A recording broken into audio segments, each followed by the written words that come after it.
Welcome to the Regenaissance Podcast. I'm your host, Ryan Griggs. Visit www.theregenaissance.co to learn more. Hello, everyone. My name is Ryan Griggs. I'm host of the Regenaissance Podcast. And alongside me today is Dustin Kittle from Snow Creek Ranch. Thank you for joining me. Hey, thanks, Ryan. I appreciate you having me.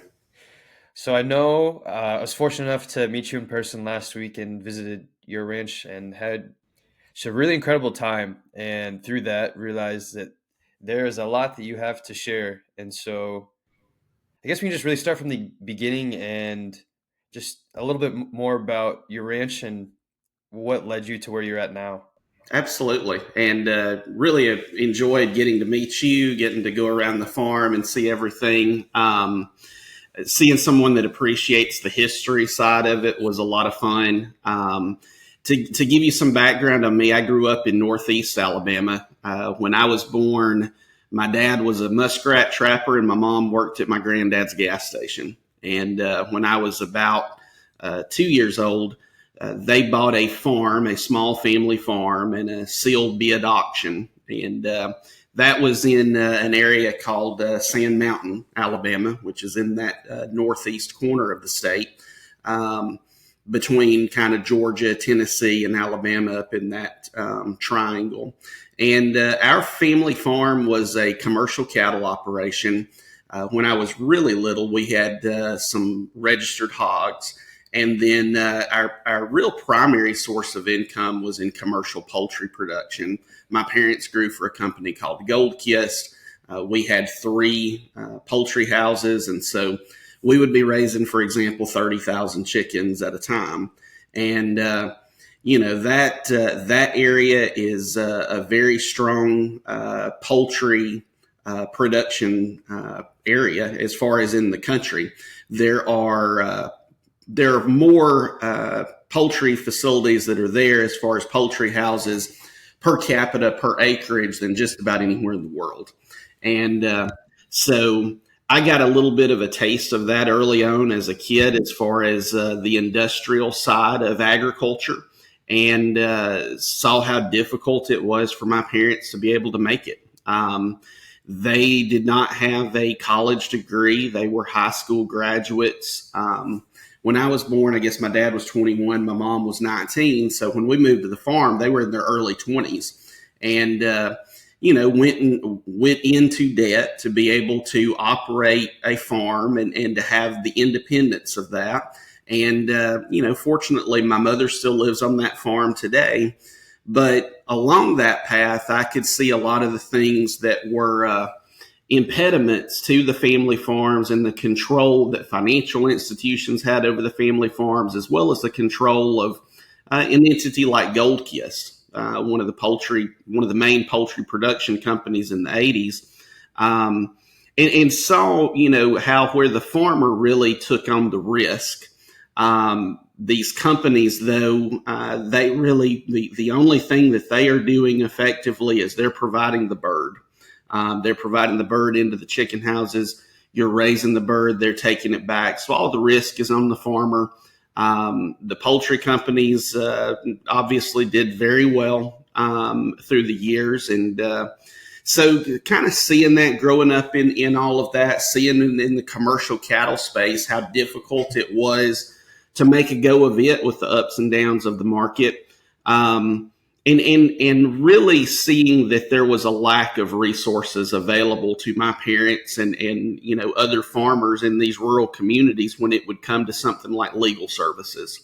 And so I ended up going to the University of Alabama, and in undergrad, my degree was in history and political science. I worked in Washington, D.C.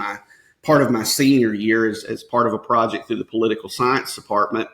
And there's not much you can do with history or political science unless you want to be a teacher, I guess, or go into politics. And so I decided I got a scholarship to go to law school, and decided to go to law school, and graduated from law school in 2006. So I've been practicing for 18 years. And in 2010, I was working at a defense firm and decided that I wanted to open up my own law firm. And my dad ended up funding that for me. And with what was and still is to me a lot of money, but he gave me $10,000, and that's how I was able to start my own law firm. And I told him, I said, I'll pay you back just as soon as I can. And he said, you'll never have to pay me back if you take cases on behalf of farmers.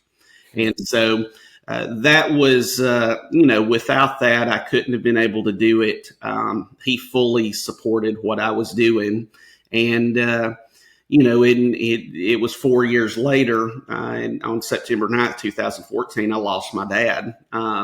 He was killed in what was later ruled a gun accident. And, I would say after that point, that's kind of reshaped my entire life since then when it comes to the farm and when it comes to my legal practice. So that's an around the world start to, kind of what shaped my path up until that point. Yeah.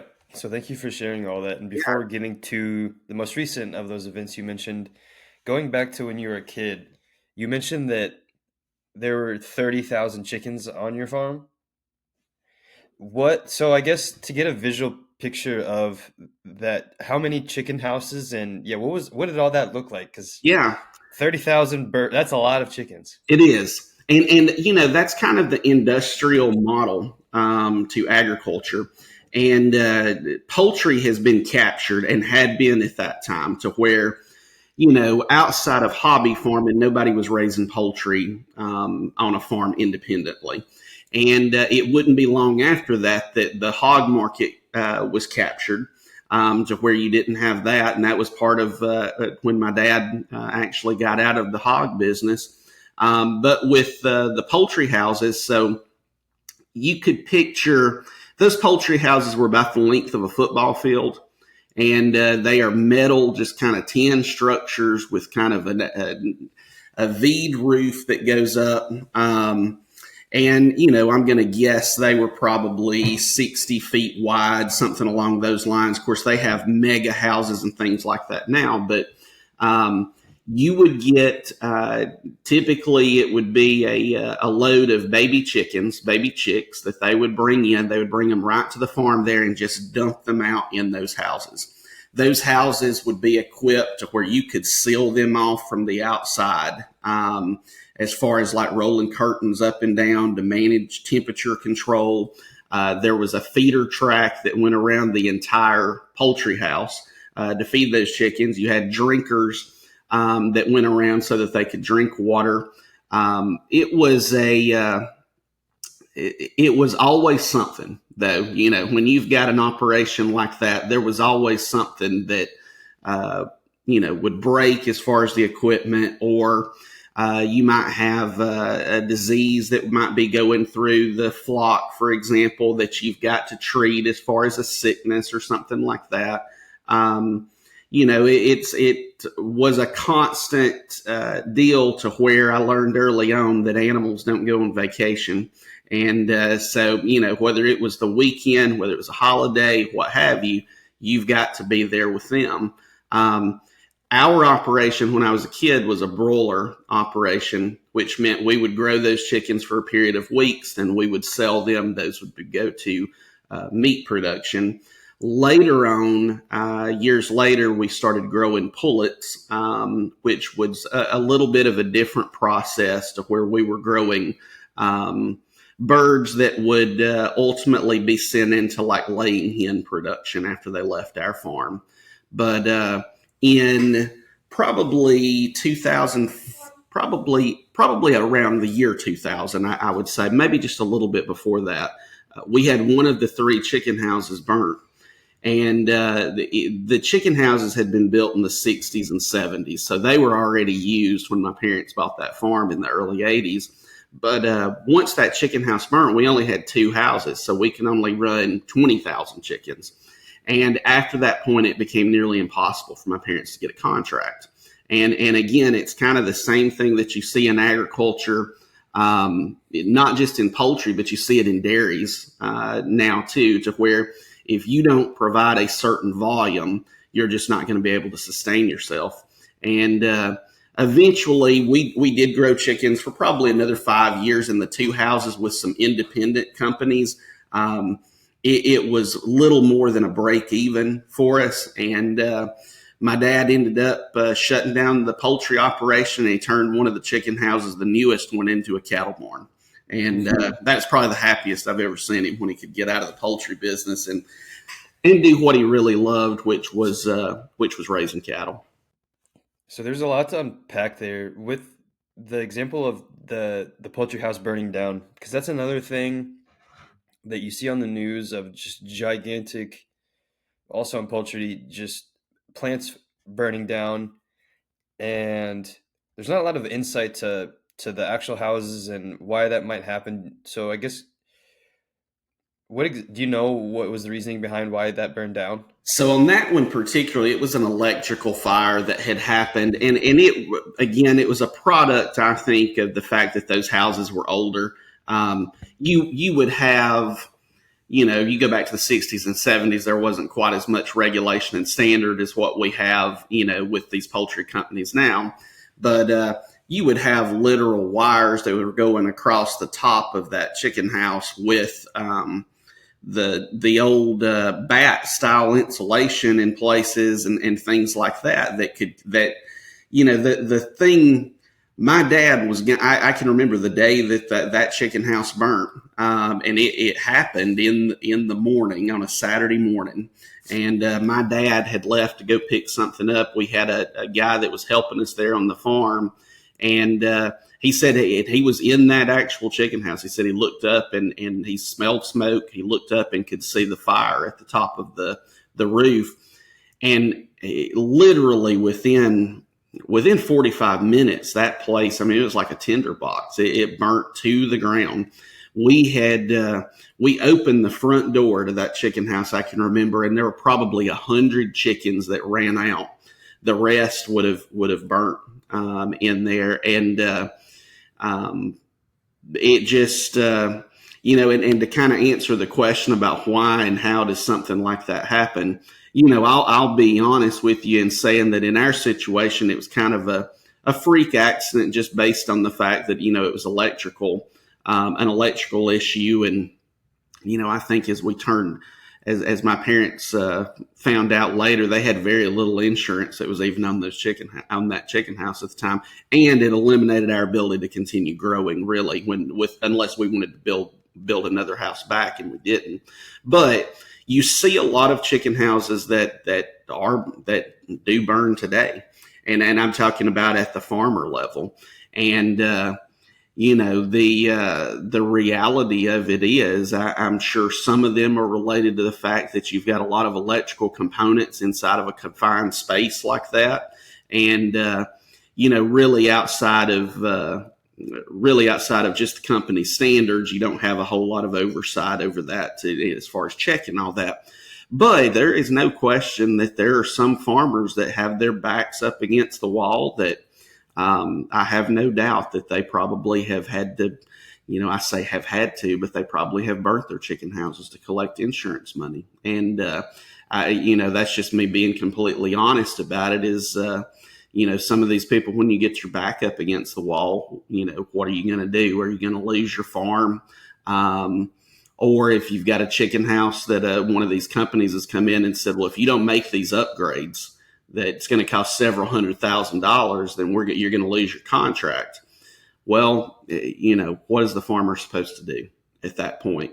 And so again, that's a very honest answer on it, but I think it's the reality. Now, when you go a level up, when you look at these production facilities at like a Tyson, and you look at some of these processing plants and things like that, I would say there's something probably a little bit more nefarious going on there, because you lose one of those centers, and it's more than you're taking out an entire region. You're taking out what all of these farmers are providing to that particular area, and so 3 years ago, before having an ordeal with Farm Credit, with the U.S. Farm Credit System, and really diving into all of this, I was no conspiracy theorist, and the thing is now it's hard to look at everything that's going on and not believe that there is something to it as far as a coordinated effort to disrupt the food supply. And so I look at some of those processing plants and things like that, and the lack of information that comes out after that as far as what caused the fire, and really just the timing of it. So I would say that it's not just the farmers probably that are, maybe getting the gas can out every now and then. I would say that above that level, there are some issues that are going on with the food supply to where it's being artificially manipulated. And I think the destruction of some of these plants is probably a major part of that. So before talking about that and relating that to all of the farm credit system and everything that we'll really get into later in this conversation, I want to go back to, because you mentioned about the insurance, because I'd be curious to hear about the whole system at place, because you mentioned that, so there's 30,000 birds, you lost one house, so then you only have two left with 20,000 birds. Yeah, is there, with the insurance, how does that work? And then also, like, the second question would be, you were mentioning that it was hard to gather a contract. Why exactly was the reasoning for that? Yeah, it's and a lot of this is a product of the fact that poultry farmers and it have been turned into a commodity, and so the U.S. Farm Credit System, which holds 46% of the agricultural debt and finances a lot of farms in Alabama, as an example, they have aligned with certain insurance companies, like a Farm Bureau, is an example of one that they have aligned with, and I would argue to the detriment of the farmers. But also, Farm Credit has given loans to these actual poultry integrators. So when you're talking about Tyson Cook Foods and those guys, they've given loans there while their mission is to serve the farmer. The reason I say that is because that is what has allowed these farms to become a commodity. You have a debt on these farms, and if they can apply enough pressure on that particular farm, let's just say that when my parents, when the chicken house burnt, when that third chicken house burnt, we were down to two, and it made it difficult to get the contract. If they were not by that time in a good position with their loan, they could have been squeezed out of that. They could have been threatened with foreclosure if they had missed payments as related to that. And then that farm credit institution, the poultry integrator, the insurance company, they usher in a new poultry farmer that comes in, they buy that farm, they will loan them the money at a higher interest rate. For example, that would be what's going on right now. You got a lot of these farmers that are on 3% loans.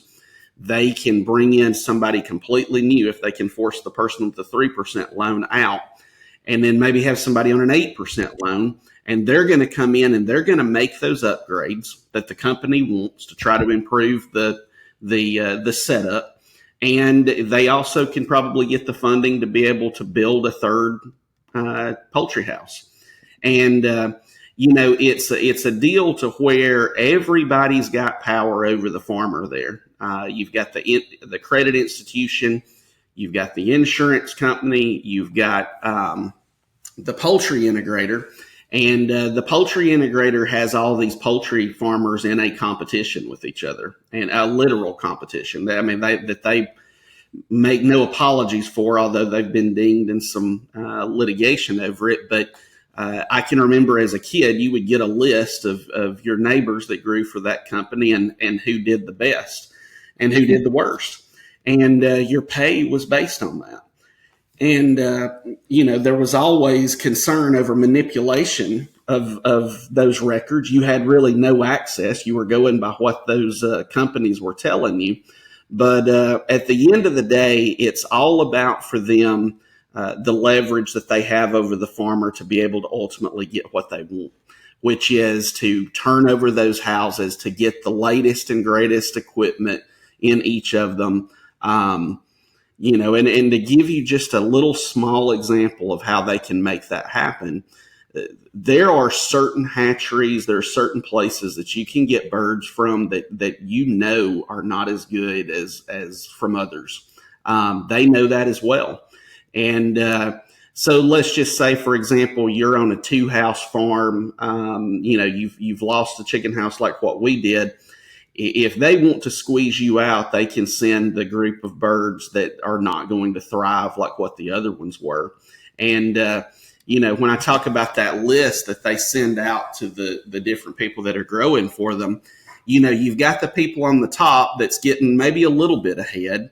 You got the people in the middle of that list that are kind of treading water, and then the people at the bottom, they may very well be losing money in that kind of pay. And pretty soon, then you've got to make the decision: are you going to sell your farm so somebody else can come in and acquire it, or are you going to make the upgrades that they want you to make on it? And so it just puts all the pressure on the farmer. And my parents, we were fortunate in that my parents had been growing chickens long enough to where we could get out of it. But like, I think about what if that chicken house would have burnt when I was a kid, in the 80s, and we lost that contract. They would have lost the farm over something that, was completely outside of their control. And, again, that's kind of part of what I'm trying to push back against, is that I think we've got to have more independence in agriculture, and that's going to be difficult on the poultry side because it is so captured. But there are ways that we can make a dent in that. And part of it is in educating the American public in exactly what these poultry farmers are up against. It's a situation where there could be different ways, there could be different methods, and it's just the fact is that nobody's speaking up on behalf of the farmers to bring these issues to the forefront. Yeah, there's so much with that, and that one of the things that made me think about is on my voice is echoing through your speaker. Let's see. My,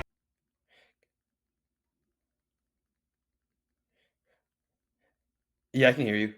is it echoing now? No, actually, that's actually better. Okay. Okay. Sweet.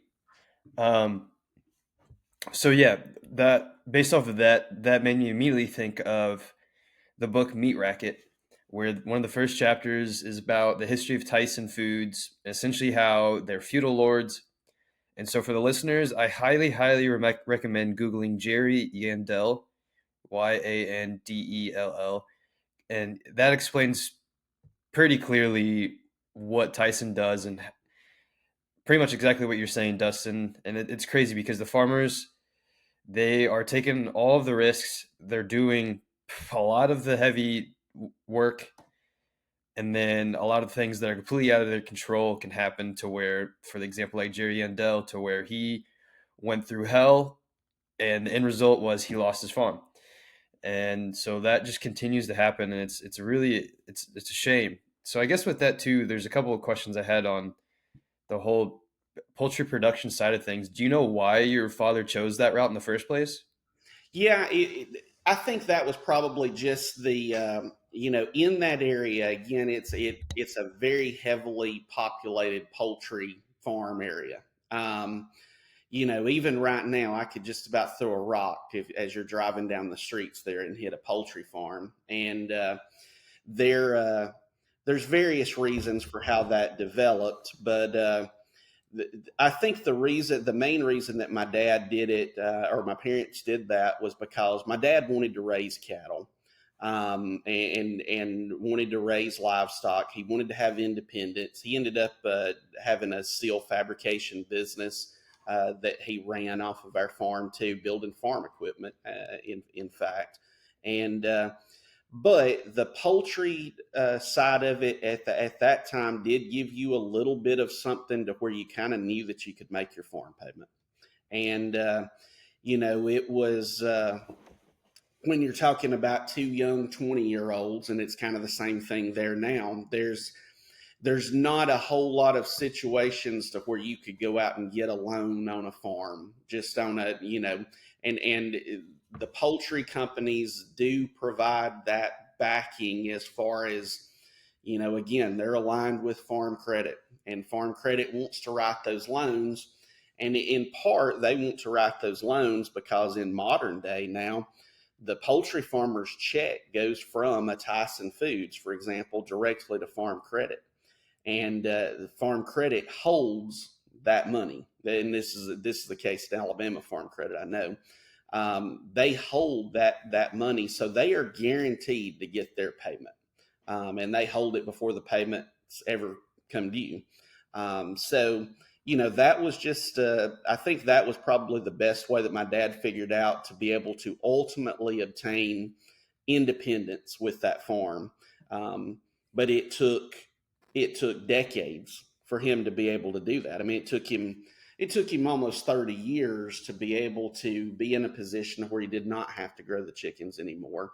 He could convert that over to doing more on cattle. The other side to it was that farm was incredibly small when they bought it. My dad bought some other land later, but I want to say that farm was only about 15 acres. And so you've got within that footprint, though, you can put those poultry houses. Um, and again, a lot of this has just kind of been forced on the farmer. There just ain't no other way to do it in the poultry game, not to be able to make money. But you can have a 10-acre farm there to where you don't have to have a big outlay of capital or inherit a lot of land to be able to raise poultry in those houses. So um, it's one of the few ways for a poor man to get into farming. I would say with being able to go and get the credit that they need to be able to start a farm. And my parents my parents would my dad would have been the first to have told you there were times they could have lost that farm. I mean, they really could have it because there are ebbs and flows in agriculture. And I watched my dad do side jobs. I've watched him do it. He got into welding and building farm equipment, things like that, just to try to keep his dream alive as far as being able to farm. And I think that underscored for me the difficulties if you don't have land that you've inherited, or if you're not independently wealthy, then at some point right now in agriculture, you've probably got to bow down to somebody to be able to make that dream happen. And, some of the things like that I know you and I have talked about with these regenerative concepts and independent farming, the things I like about that whole model is the fact that we could create a system to where we can bring back independence in farming with very limited oversight and very limited control, outside control by other people. And you go back to the 80s and that model, just where they were in Northeast Alabama, that model really wasn't there for them to be able to do it and to be able to sustain a living. But I can see, and it's taken decades again of farmers being abused through this other system. But there is a definite there is a thirst, I think, right now for information on how farmers can gain more independence. And so, that's, if there's a positive that's come out of all of this over the last 40 years or so in agriculture and in the corporate companies taking over agriculture, maybe that's the positive, is that the farmers have been pushed with their backs against the wall, and now maybe they're willing to take a chance and to do something different and to give up certain things in the name of being able to get more independence. So I was deciding if to ask that question now on how the farmers can gain independence. I'm gonna save that for later because that's a great question. But the last question I had on this topic for you yourself growing up, because I've spoken to quite a bit of folks that grew up on farms and ranches, but I've yet to speak to someone that has grown up in the scenario of just large chicken operation like that. So yeah, what was that experience like for yourself? It was good. Like, you know, I say it was good. I'm glad I did it because I think it teaches you a work ethic. I think it teaches you that um, it growing up on a farm really prepares you to handle anything. Like right now, if I looked out and saw a barn burning over here, I'd just go. I'd go handle it, and it just is what it is, and that's kind of what being on a farm conditions you for.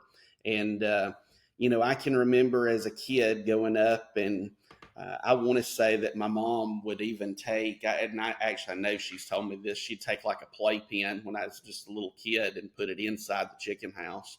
And I'd play in the playpen while they would go around. And you'd have to pick up dead chickens, you'd have to run feed, you'd have to clean the drinkers. And probably by the time I was 4 or 5 years old, I was walking around walking around working in the farm, working in the chicken houses. And it's at that time it was a lot more exciting to me than probably 10 years later, when that's the one thing that it is monotonous. And you don't really, what my dad liked about cattle farming is you kind of can control the outcome a little bit. You feel like you've got a stake in it. You can make breeding decisions.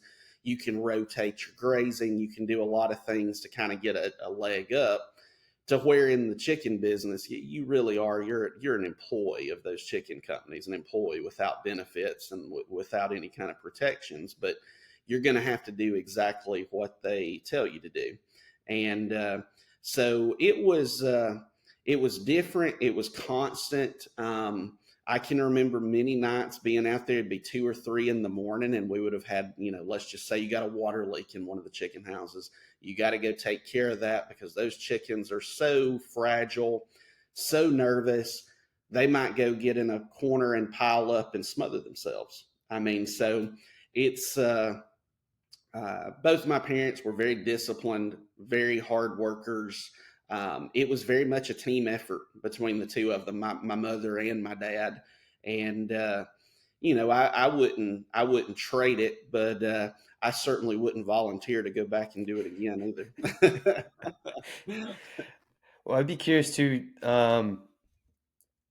just because I reflect on the farm I worked on, that it was all kinds of animals and a heck of a lot of produce, a lot of different winter squashes I've never seen in my life. And just seeing the kids interact on that farm, because there were ponds, there was woods everywhere, it was hilly, and then the actual farm itself, and they helped out a ton. They would help out with picking the produce. They would want to volunteer going to some of the farmers markets, doing animal chores, all kinds of things. And it was just really interesting to watch them interact. Was majority of what you would do on the farm was just attend these chicken houses, or I'd just be curious to hear about what other things you'd be doing on the farm as a Yeah. kid. So I followed my dad around everywhere. And that was kind of, he didn't work a public job. He enjoyed that independence. And so, again, from the time that I could walk, I'd go, on the farm, midday, you might need to go up to the hardware store and get some parts. And so I would go with him on those kind of trips. And it's funny because you don't think about something like that being a lesson, but one of the lessons is like learning how to talk to people, and learning how to engage in the business side of it. And my dad had not grown up on a farm. His grandparents had a farm that he loved, but he was raised by a single mother, and he always wanted a farm when he was a kid, and spent as much time as he could at his grandparents' farm. And it truly was, I think, something that he saw as a calling. And so we would go and feed cows during the day. By the time I was 12 years old, I was driving a straight shift ton truck down the highway to go and feed the cows. And that wasn't anything unique for anybody in that area. It's kind of what you did. So every aspect of our lives, though, revolved around that farm. There was something to do with those chickens. You had just basically a checklist. I mean, from morning till midnight. And then the biggest thing would be, in every day, every time you think you're going to get ahead, you'd have something else, that you'd have to take care of. But the cattle side of it, getting to work with that was, for me as a kid, more enjoyable, a little bit more freedom. My dad gave me some cows of my own as I was growing up. And so, learning all of that side of it, just following kind of what he was doing every day. And, there, there were a lot of times when he had pretty high standards, which I've come to figure out now that was the right way, even though I didn't agree with it at the time. But you'd go out and pick up square bales of hay, and it didn't matter if it was 110 degrees with humidity or not. You just get you a drink of water every now and then. And my dad told me later on, and this is probably after I graduated from college. He said, I know I raised you tough and was hard on you, and and he was. I mean, he would not accept anything but the best. I mean, and there were many times that he would give me a job to do, and I would feel like I had done it as good as that job could be done, and he'd come look at it and just shake his head and say, "You're not done yet." And when I was probably 15 or 16, I finally went to him and I said, Dad, I can't meet your standard. Your standard is just, and I said, I don't want to work on the farm anymore for you. And he said, well, that's fine. You don't have to work on the farm for me. And I understand that, but you're going to work somewhere. And the next day he got me a job at a commercial hog operation that was down the road. And I worked there for a year just out of spite, just to show him that I was stubborn enough, I guess, and tough enough to do it. But about a year later, I came back with my hat in my hand and begged my dad to come back to work. And so it was it was a good childhood. I mean, it really was. I got to be around my parents, more than what most kids would. My dad was a very good teacher. My dad, as tough as he was, did have patience with me, and it's just there's so many things that I learned then that I do agricultural law now, and I think about it when I'm going up against these other attorneys. There's no way they've done some of the things that I've done, and having that practical background and being able to have an understanding of people, and an understanding of the farmer's mindset, I think it's such a huge advantage. And I probably learned as much about how to practice law walking around with my dad when I was 5 and 6 years old than I did in law school. Just in seeing how he conducted business, having an inherent sense of right and wrong, I think is so important, and it's something that was ingrained in me, and I think it's something that's just kind of part of growing up on a farm. You kind of develop that this is the right way, this is the wrong way, this is fair, this is not fair, and there's a lot of things that aren't fair that you recognize. But all those years, my parents didn't really have an advocate that could kind of even the score for them. And, that's what I love about agricultural law, just kind of the fact that there are farmers that are out there that are in the same position that my parents were in.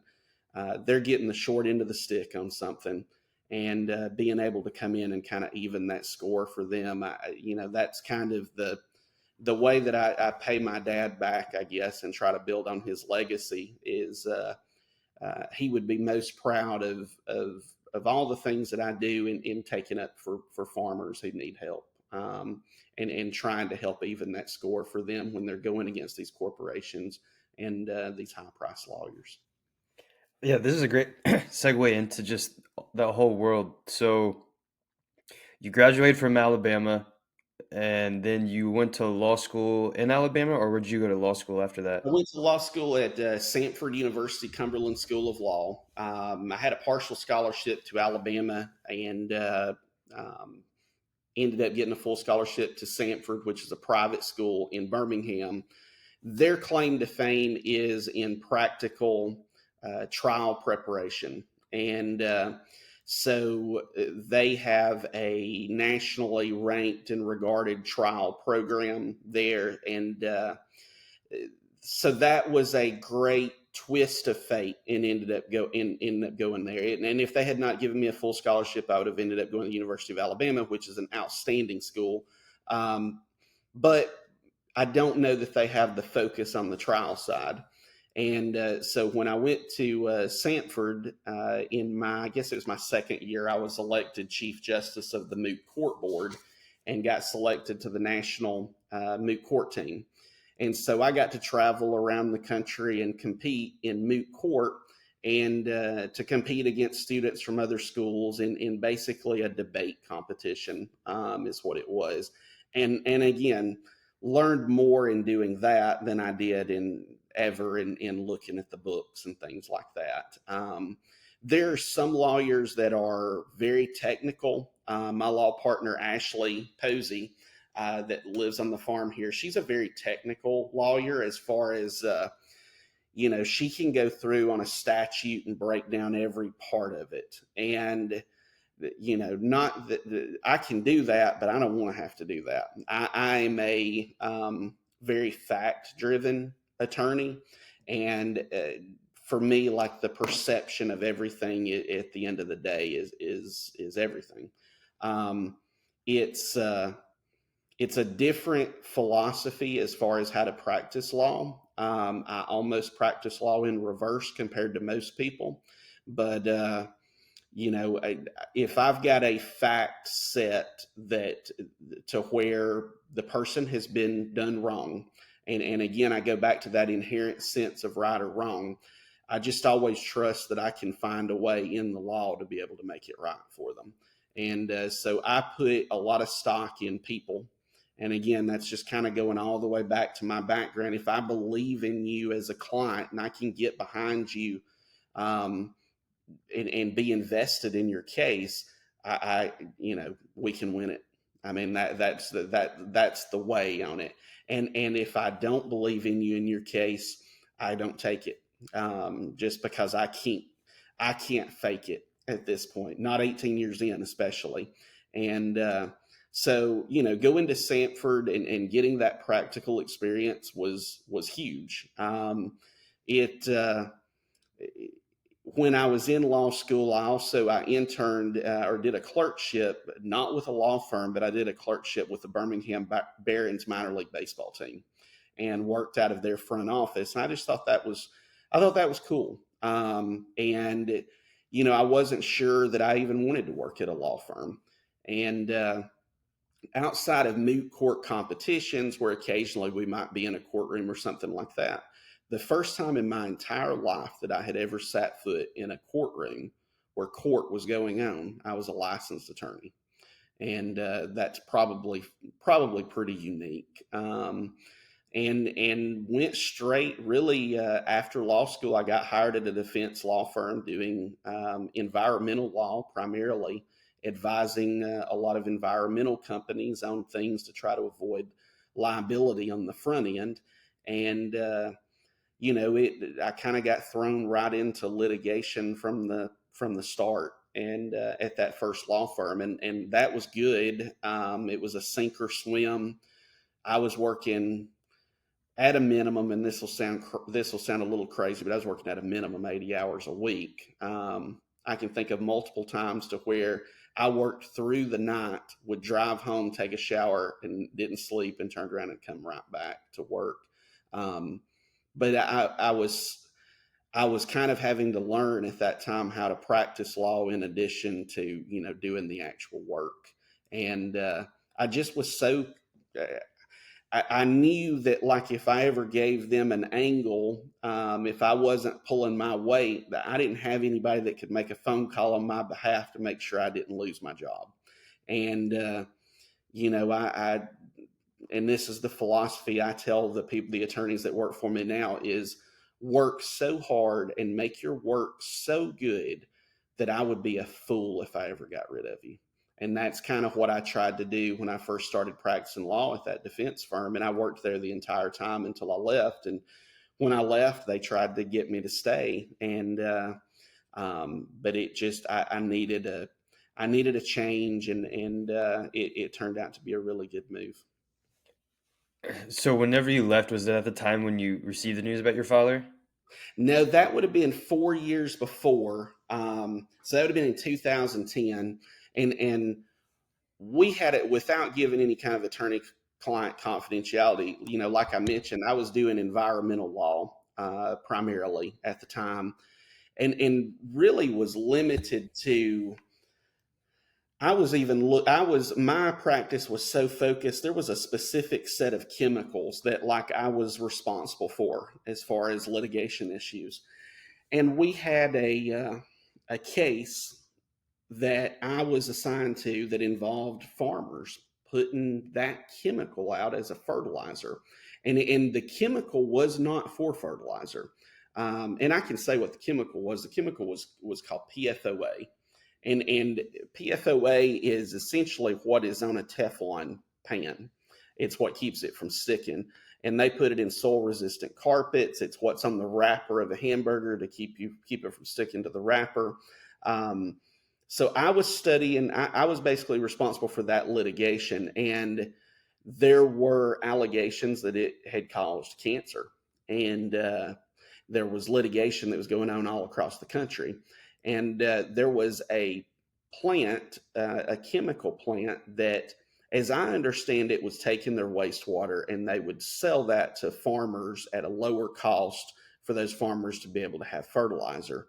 And again, you kind of get back to this situation of where farmers, it's so hard to be able to make it. And if they feel like that they've got something that would be safe, it's an alternative fertilizer, and it's something that they can get more economically, then they would be foolish not to go that route.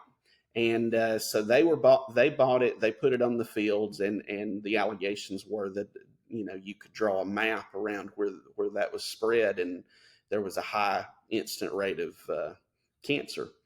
And I honestly became just kind of heartbroken almost over that case, and in just the fact that you know I'm I'm on the wrong side of this, and it had never been more clear to me than when it was involving farmers.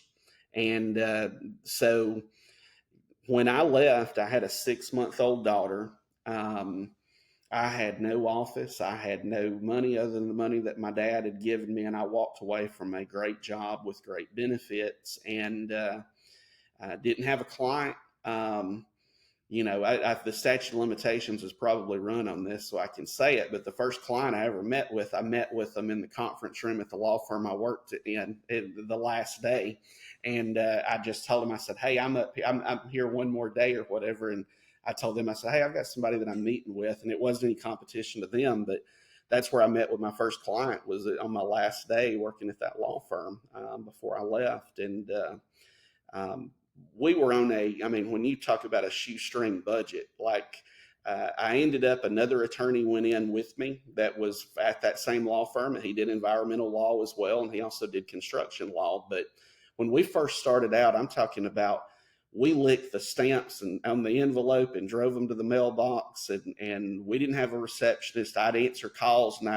I'd refer them over to him, and he'd do vice versa to me. And so that was in 2010. And then it would be 4 years later when I got the call that my dad had been shot.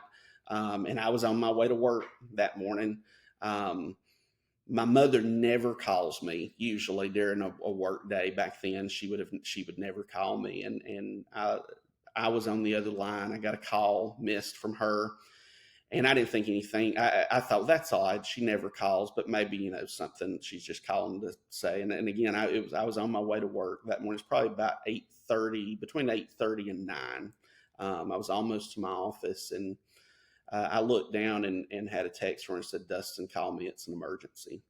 And my heart just dropped at that point. And I called her, and she said, uh, "Your dad's been shot, and you need to get up here quick." And I was in Birmingham, so I was about 2.5 hours away.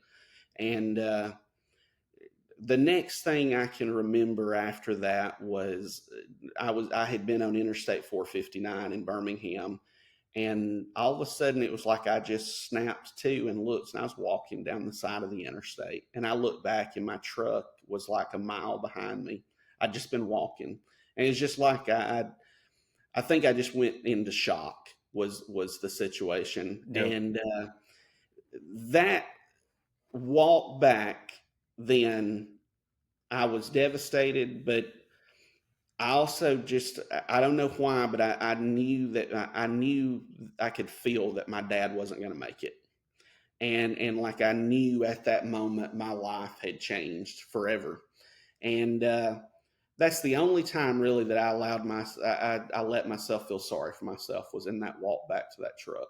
And when I got back in that truck, I started just handling the business that I felt like he would want me to handle. And um, I called on the way to go to the hospital. They told me what hospital he was at, and I called, and my uncle answered my mother's phone, and I said, did my dad die?"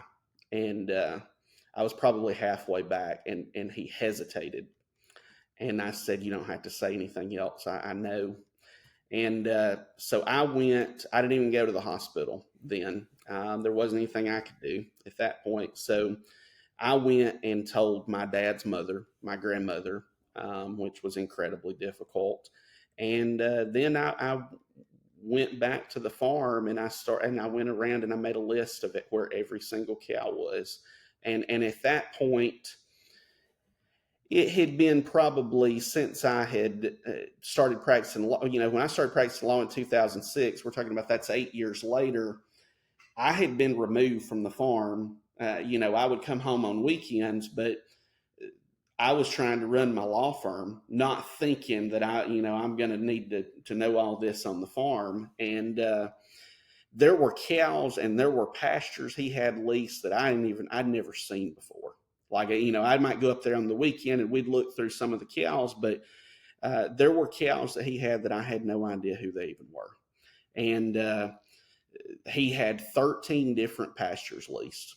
And, I went home, and as soon as I got home, I don't know what it was, but like there is this feeling, I think, when you go through a trauma that like you really embrace like the good old days, I guess, for lack of a better term. But like all of a sudden, just that farm had a completely different feel to me.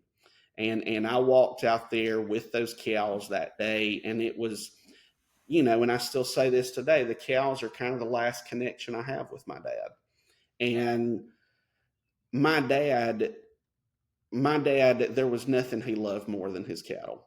I mean, and he'd tell you that. I mean, growing up, he had hunting dogs, and we raised hunting dogs, and he loved those dogs, and he loved his family. But like my dad lived for being out there with those cattle. And I don't know, I guess there maybe was kind of like a piece of him that I picked up at that point. And again, I was going into work that morning ready to practice law, and wasn't thinking anything. I think it was a Tuesday. But when I got out in that field, I looked, and there was a baby calf laying up in some tall grass.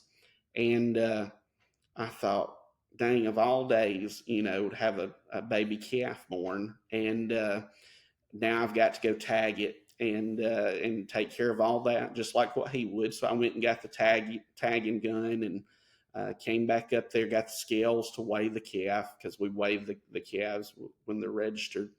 And when I came up on that calf, I looked, and it already had an ear tag. And I went back in the house, and I was like, how did that happen? I went back in the house, and my dad, the night before, had weighed that calf. That calf was born the night before, and he'd weighed that calf, and he had written down, the date that it was born, its weight, and all that. And it was in his handwriting on a note. And something about that just kind of, I felt like, that was a sign that if I met my dad halfway, so to speak, on this, and made the effort, it would work out. And for the next 6 months, I guess I pretty much lived at the farm, and for my mental health as much as anything else, quite frankly, it was, and for my mother was literally broken, and still is to this day. I mean, she's never been the same person since. And I have one sibling. It's a younger sister, and she's autistic. She's lived with my parents her entire life, and so um, it was all on me, and which was good, fine. I could handle it, but that's kind of what led me to where I'm at right now, 10 years later, and I felt like. And I feel like today, while I still carry on my dad's legacy with that, kind of when I moved to Tennessee 4 years ago, the the thought behind that was I've carried my dad's legacy, and I feel content in myself for what I have done for his legacy. And I was turning 40 years old that year, and I thought if I don't move now, it was during COVID, I probably won't ever do anything different. And I wanted to come up here to Tennessee, and we bought a farm here in Tennessee, and I set up my law firm at the farm, and I brought the cows up here where I wouldn't miss time driving back and forth to all of these places. I could do it all in one spot. And, that was kind of, I see that as kind of the start of what I'm trying to build here. Um, and, my platform on it is really to just try to get people excited about agriculture again. It's, there, there are so many different opportunities. I mean, that the you truly have a blank canvas that you could do whatever you wanted to if you truly want to be in agriculture, and helping to facilitate for people to be able to do that is something that I'm passionate about, because it's something I believe in. It's something that if I hadn't have had this to fall back on after my dad's situation, I don't know what I would have done. Um, I've kind of got this saying now to where we have sheep here on the farm, and I say everybody needs to have a flock of sheep that they care for in their lifetime. There's so much that you can learn on a farm. There's so much you can learn from, like, for example, taking care of sheep because they're helpless, and it's a selfless act to be able to take care of them. And so that's what I'm passionate about, getting the youth involved in agriculture. And I think on the heels of COVID and everything else that's going on and all the chaos of the world right now, I think it's something that will resonate with people. We need new ideas in agriculture. We need people to come in that have never been involved in agriculture before. We need people to come in with fresh perspectives. And I'll wrap all that by saying this: my dad was an innovator in agriculture. He would create things to try to help an animal recover. For example, I can remember in one of our barns, he put up a trolley so that you could hook a cow to it, and that cow could walk. If they had got down, you could winch them up, and they could walk on that trolley, and they could work their legs. And he did a million things like that around the farm, and like, those are the kind of things that get me excited. Because again, you're looking at the animal care side of it, you're looking at the innovation side of it, and I attribute that in the way my dad viewed it to the fact he didn't grow up on a farm. He went in and he looked at everything, and just, he didn't have a mentor. He was in FFA. He had a great ag advisor, but he was in his young 20s out there just trying to make a living with two kids, and figured out a lot of ways to do things that might have been better than if he'd grown up and did it the same way that people had always done it. And so that's something that I'm big on is, the agriculture, there's no rules to this thing. I mean, if you go back 100 years ago, we were doing things completely different than we do now, but that might have been the better way when it comes to so many things. And so the thing that I'm kind of against in agriculture is this mindset, this closed mindset that we've got to do things a certain specific way because we've always done them. Um, And I feel like we've made headway with the farmers in letting them realize that that same way, if we continue to do it the same way we always have, we can expect the same results. And I don't think anybody would argue that the record on farming over the last 40 years has been good. We've lost so many family farms. And the inverse to that is what you see now when you go to the grocery store and you look at these prices, because we have just a few companies that are controlling the entire industry. And we need to diversify the food supply. I think all of this is just, these are things that I think resonate with consumers. And, things like what you're doing in putting this message out there for people to hear, I think humanizes it for us. There has to eventually be this relationship between the farmer and the consumer for us to get to where we want to be at the end of the day, to establish that independence.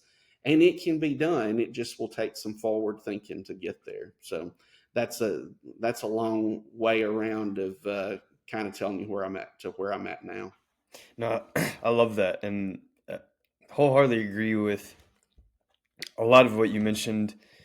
Um, I mean, that's why I have this brand, is trying to have these conversations. Going back to the humanizing aspect, that's why I try to go from stories and have this podcast. It's just the sheer fact that majority of Americans, I'm not going to speak on behalf of the world, I'm just going to speak on behalf of America, have never gone to a farm or ranch or speaking to a farmer or rancher, or um, yeah, everything they've ever bought has come from a grocery store. That a lot of the food they bought is not even from America. It's wild seeing jars of honey in a store that says product of Brazil, or the fact that for the longest time, the rules finally changing, and who knows if it's actually gonna what actually happens, but it's just the sheer fact that for the longest time we've been buying beef that's labeled product of the U.S., but it's been imported from Brazil and New Zealand and other countries, and it's just there's just so much that's happened.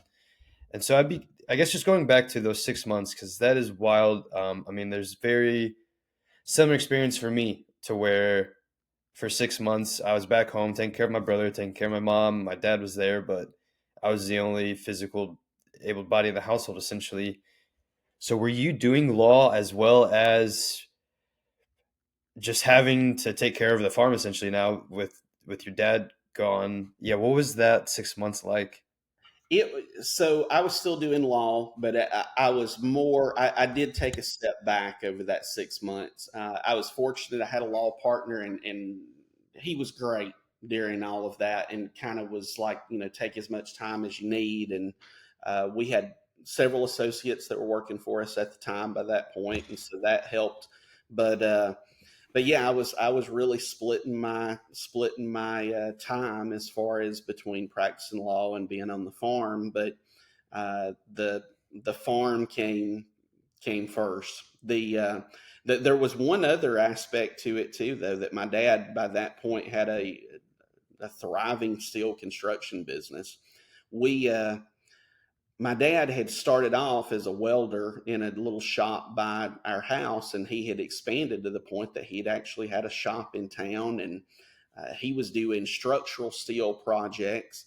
In fact, before he passed away, he called me one day and he said, "Hey, I need you to go take some pictures on a job for some steel work that I did," and was sent down there. And I said, "Well, I don't know if I want to do that." And he said, "Well, it was for one of the rides at Disney World."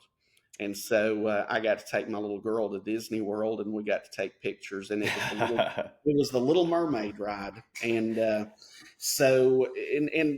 dad ended up doing a lot of different projects. But in 2014, when he passed away, he was working and doing work for Chipotle.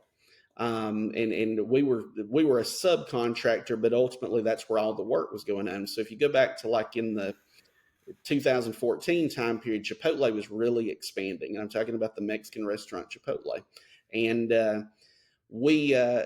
our shop, especially if you were in the Southeast, but if you were in pretty much any part of the country, we were building the handrails and the steel that would go in the patio areas and things like that outside of the Chipotle restaurants.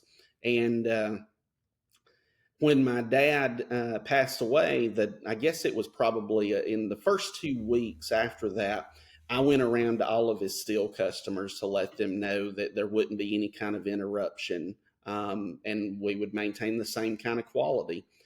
And the one that I really had to hit was the Chipotle business. That was, that was kind of the make or break for us in being able to keep going, because my dad was my dad could draw,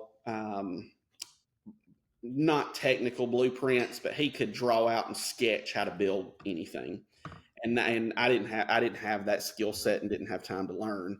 But with the Chipotle projects, they were already uh, blueprinted. We would get the blueprints. We would have to put the parts together. But for the next 3 years, that Chipotle business pretty much sustained us. And I had someone that approached me that wanted to buy that steel construction business, and I was pretty much like, be my guest, because that wasn't my passion. That wasn't my dad's passion necessarily. It was what my dad did to be able to farm, and to be able to expand on his cattle herd. And by that point too, he had started buying some registered cows, some registered Gelbvieh cows. Gelbvieh being a breed that's from Germany that's fairly rare, and that was when I took over during that 6 month period. I had grown up with commercial cattle. So, we're raising these calves until they're, let's say, 7 months old, and we're selling at a local stockyard. And really, the only variable that meant much to us then was weight at weaning. We wanted to be sure we had good calving ease, but really we were just looking for growth. My dad had bought a Gelbvieh bull in the 90s, back before people in this country really even knew what Gelbvieh was. It seemed like Gelbvieh cattle first picked up in the United States in 1970, so they are a very recent breed to come into this country. But my dad really liked the breed. They're docile. They were a triple purpose breed in Germany. They are very maternal in their abilities to raise a calf, and it's superb milk quality, muscling. We've always had good calving ease bulls, but he also still had a few commercial cows when he passed away. He had one herd of commercial cows, and there was about 40 of those commercial cows.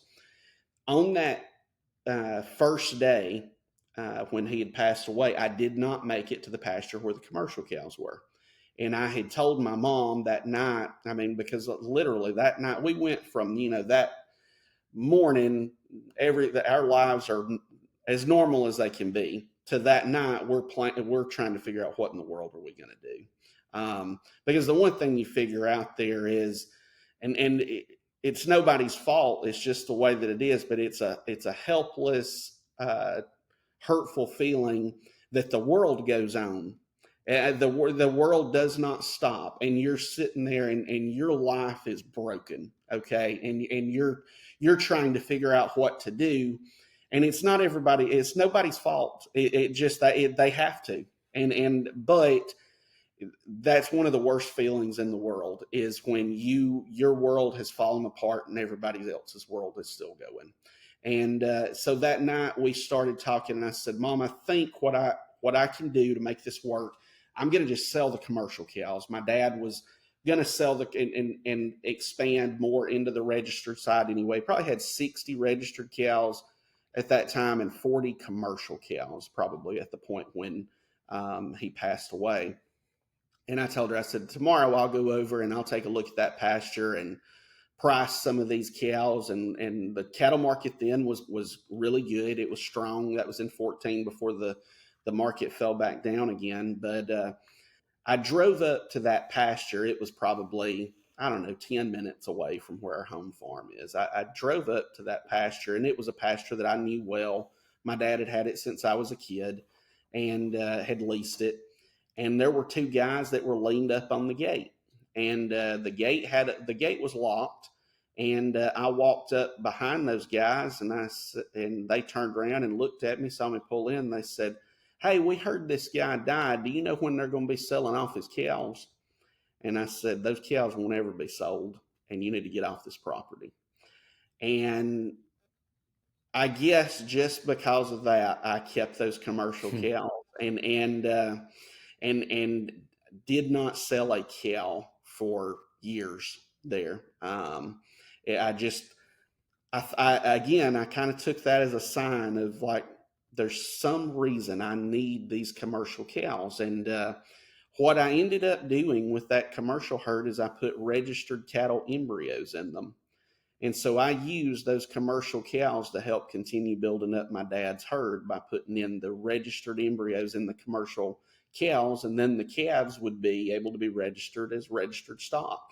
And over time, I phased out that commercial herd, but I say I phased, man. I still have a few of them left, but we were able to do that and be able to turn that commercial herd really into a registered herd over time. And if I at that time when I walked up and saw those guys, I really didn't even know that was a possibility. And but I just saw that as motivation that I needed to try to just hold on. Let's just leave everything like it is for a second and let me get my bearings here. And by the end of it, I was able to take, like those commercial cows and the registered cows, and able to make every aspect of that work, and to be able to make it profitable. And you know that that again, that was kind of parlaying from my dad doing a lot of things innovatively that were different just because he looked at it from a fresh perspective. And then when I came in 2014, I couldn't be the same person my dad was. I'm probably closer to what he was able to do now, 10 years later, than I was then. But I remember thinking it was crazy then that my dad could go out and he could look at a cow in their eyes and tell if they were sick or not. And now I do it every day. But it's just you got to be intentional about it. And so um, I did a lot of things different that my dad probably wouldn't have done as far as in marketing our program and things like that. But I felt it was necessary to, again, not just carry on his legacy, but to try to find other ways that I was comfortable to put my own twist on what his operation was. And these cows, there's nothing I probably have ever done that I take more pride in than the cow herd that we have now that originated from that group that I took over when my dad passed away. I mean, it's an incredibly rewarding feeling to raise cattle in general, but to be able to have done that and to be able to have maintained that connection with my dad. There's nothing really I would do different than what I've done over the last 10 years in developing those cows. Hmm. I love that. Can you explain the difference between commercial and registered? Yeah. So commercial would be they're on the beef level of it, and so they would be selling at weaning. And we would get, you'd get paid by the pound on what they weigh at weaning, and then those cattle are going to be bought up and go to feed yards and things like that after that point. On the registered side, they are a one level. You could call it one. It's just one level different. It's not necessarily one level above, but we raise in the registered side seed stock genetics. So instead of selling my calves at weaning, I will take these registered bulls and I will develop them until they're about 14 months old. I will have them breeding soundness checked, and then we will sell them off the farm here. They would go to be a herd bull for a commercial farmer. And there's so many different stats and things like now that you can pull from DNA, and every one of those bulls has some kind of different merit. But what we're trying to provide that commercial farmer is a bull that they know that they're going to get good calving ease on, because nobody wants to be able to be having to pull calves. But even beyond that, what we're trying to do is find an animal that's going to grow well for them, give them good performance. Their calves at weaning are going to be heavier than the other breeds that they could choose from, or the other programs that they could choose from. And then kind of the hallmark of our program is docility.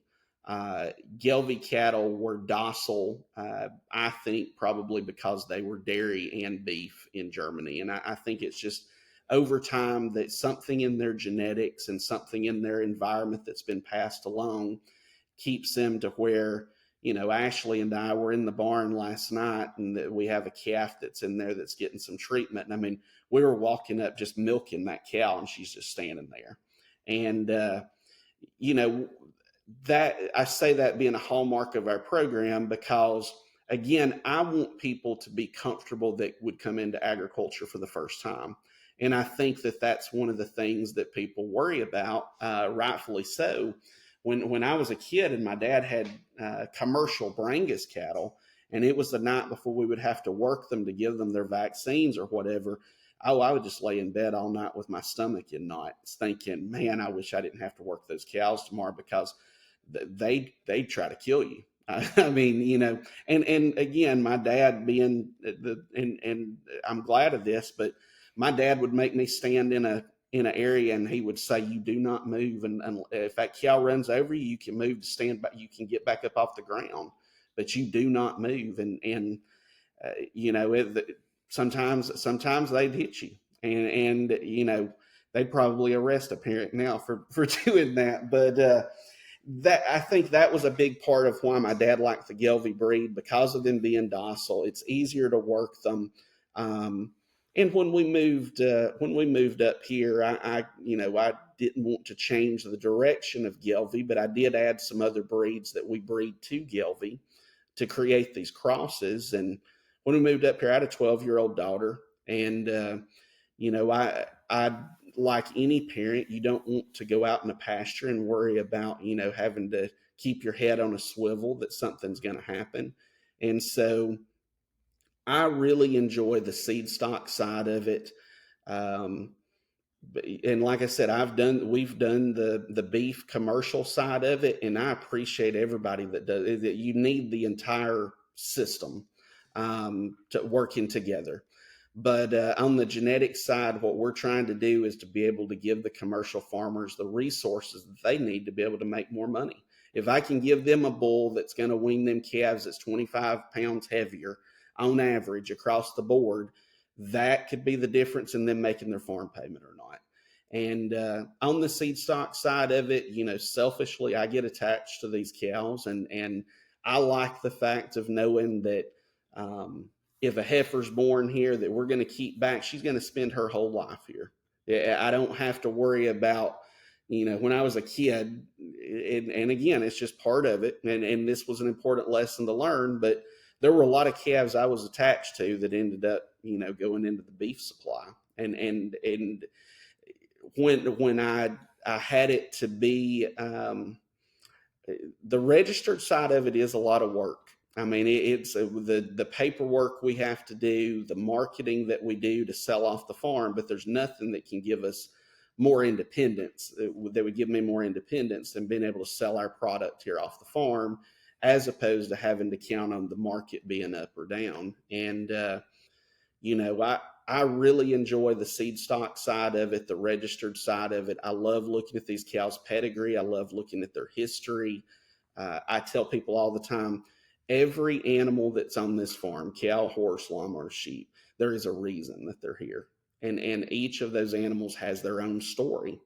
And while their story might not mean much on the commercial side, it means a lot on the registered side. And because really what I'm selling to these commercial cattlemen or commercial sheep farmers when we're selling a ram, for example, is predictability, in that they are going to get a product that they can count on, that again is going to go into their commercial operation and do a good job for them. So that's why I really like it, because building that history, building each animal's portfolio or resume, so to speak, is what allows me to market those animals and to be able to tell those farmers the predictability that they need on whether this is a good Cavanese bull, is he a good growth bull, did his grandsire sell for $32,000? I mean, there's so many different things and elements that you can get into in the seed stock side of it. And I'm just a curious person by nature, and enjoy the genetic side. I think it's fascinating, and I really think we've just kind of hit the cusp of everything that we could do when it comes to livestock genetics. And that's something else that I think is a huge part of the future of agriculture is developing some research farms, and that's kind of what I would consider ours is. We really push the envelope here when it comes to animal care. There is nothing that our animals need that we don't provide. And we are doing a lot of nuanced, innovative things when it comes to that, and when it comes to their nutrition, when it comes to treatments, when it comes to dewormers that we're using. We're always trying to find better ways to do it. There's no pride in authorship in what we're doing.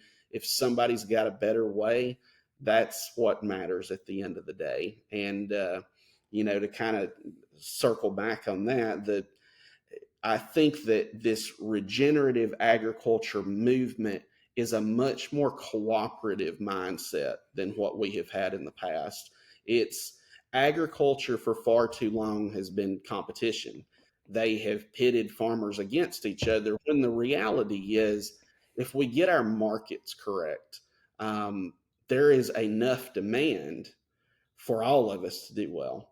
And the competition side of it, I think, is something that needs to be eliminated as far as that mindset is concerned, because there is strength in numbers.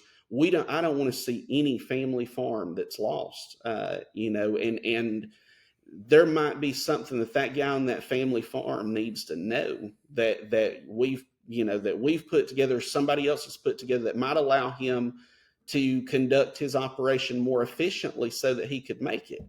And that's not information that I want to have hidden from the farmers. That's information that we want to be out there so that we can make it. Again, farmers are 1% serving the 100% as far as food supply.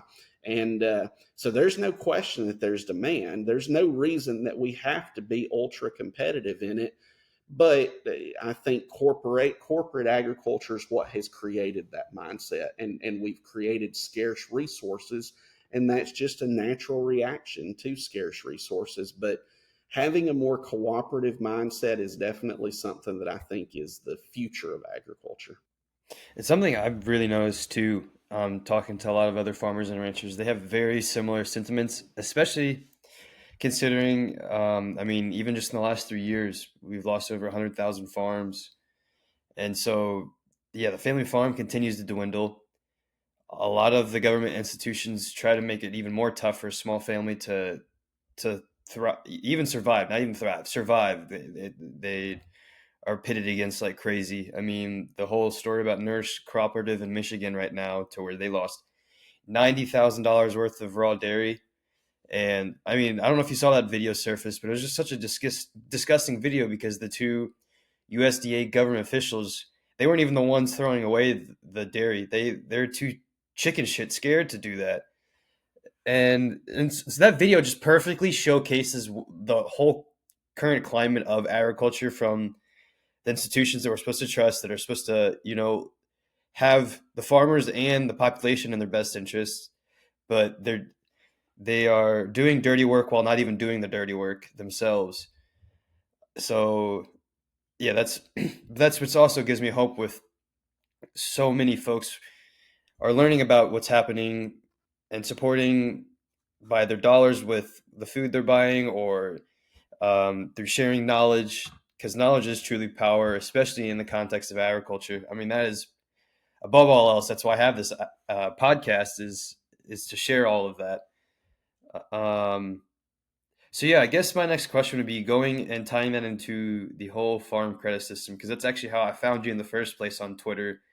Was you just started sharing a lot of what you have been currently battling, and made me realize too, the whole farm credit system world I know nothing about. Um, so And yeah, I I would didn't, just I didn't either. yeah. Yeah, So I guess I got a crash course in it. Um, so if you go back to 2014, there was one other event that happened that year, other than my dad passing away, and that is that we started working on a case that involved rural broadband internet companies. And I ended up, the first company that we went against was a company called Windstream Communications. And I was a Windstream customer. This is crazy, and I really haven't like put as much out on this on X as I should. But back when it was Twitter, uh, Windstream had we had their internet. My I had a 5-year-old daughter that was needing to complete certain projects for like, and I think at that time it was like a preschool project, and we couldn't even use our internet. I mean, it was non-functional, and we were in a rural area about 30 minutes outside of Birmingham, Alabama, and they were supposed to fix our internet on 2 different occasions, and I had went home and waited on the tech that never showed. I mean, and that's kind of the same. I mean, we all have been there in those situations with these companies. But then I had messaged them on Twitter, and that was back when I had about 30 followers, maybe. And because you're talking about 10 years ago, Teddy, Teddy's going to interrupt the sit.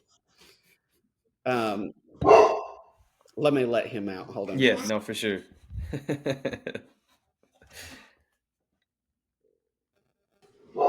Okay. So uh,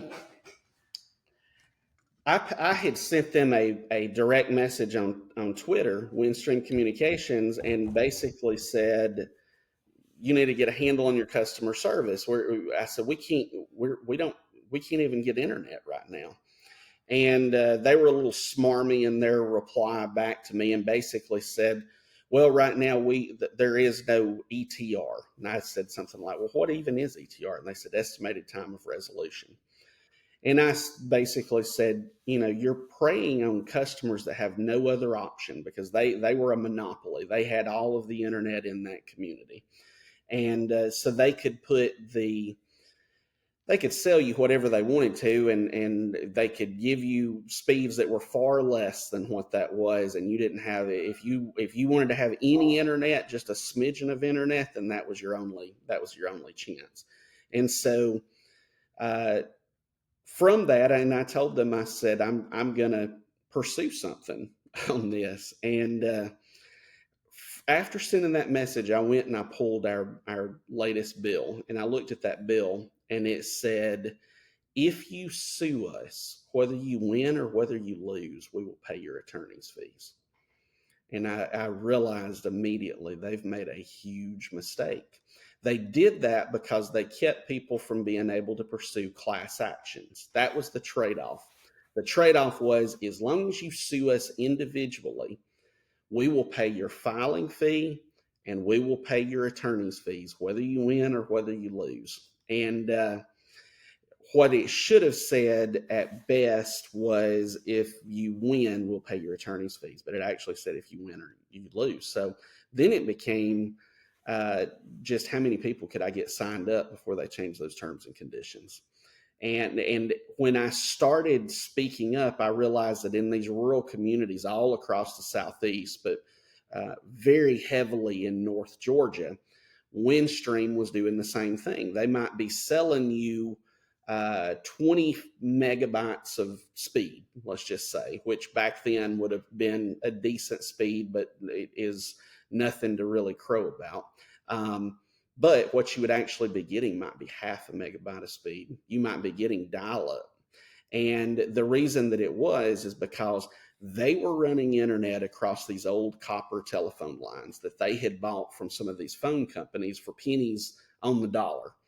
And in the best case, if they had one customer on that line, they couldn't get above 25 megabytes of speed and probably couldn't hit 25 megabytes of speed. That was the standard at that time in the definitions for what high-speed internet was. So they were selling people high-speed internet that they knew they couldn't deliver, because within that community, then they would oversell that community. And if everybody gets on at the same time at peak hours, you couldn't get it. Now at Yep. 2 in the morning, if you're the only person on there, you might get the speed that you're paying for, but no other time. And so it became the easiest case in the world to sign people up on, because I was able to tell people, all I'm going to do is to try to see if I can get you a refund for having to pay for this service that's not the quality that you're having to pay for one speed, you're not getting anywhere close to that speed. And most of the people, they just wanted better internet. And so that was one of our things too, is we told them, we're going to push and we will be able with these numbers to make them revamp the way that they're doing things. And I went to North Georgia and lived for about 90 days, and I signed up 10,000 people. And I was going across in these little towns doing town hall meetings, telling them, my own experience. And again, easiest case in the world to get people signed up on, because they were doing such a terrible job in their service that they were providing. And 10 years ago, to where they probably couldn't get away with that now because of like an X platform. 10 years ago, it wasn't as robust as far as like a national discussion on this. That I had no idea. I'd had issues with that company for years, but I just presumed it was just us. I didn't think anything about that. It was every single person that was in our community, Yeah. and every single person that was in these other communities. And so during that period of time, we were trying to figure out, how can we prove that it wasn't just negligence, it was fraud. And we found out that the USDA was giving out grants to these rural utility companies to improve internet. And we found out that companies like Windstream would submit the actual addresses of their customers. And to get that funding, really all they had to do was sign a paper saying, we can't deliver X amount of speed. And so we need this funding to come to us. We need these hundreds of millions of dollars to improve our infrastructure to help these poor rural people. Well, there were two issues with that. So if you pulled up on that information where they had sent, and let's just say Joe Smith's address, they had been billing Joe Smith for 10 years to get 25 megabytes of service. They wrote to the US government and said, we need funding for Joe Smith's address because there's no way we could give him high speed internet. Well, the hell you say. If you look at the invoice you're sending him every month, you're selling him it, but you've just sworn to the government in so that you could get hundreds of millions of dollars that you can't provide those speeds. And so it was kind of a self-proving fraud. They didn't want to have to admit to the federal government, we've defrauded you. And the true answer was they couldn't deliver those speeds that they were asking for. But beyond that, what we found out was those hundreds of millions of dollars were going to those rural internet providers, and they weren't doing much of anything with it. They would run lines that they were supposed to like meet what very limited criteria there was for them to be checked off on as far as receiving that funding, but they wouldn't even hook it up to the people's houses. They were just doing what they needed to do to be able to justify getting the funding.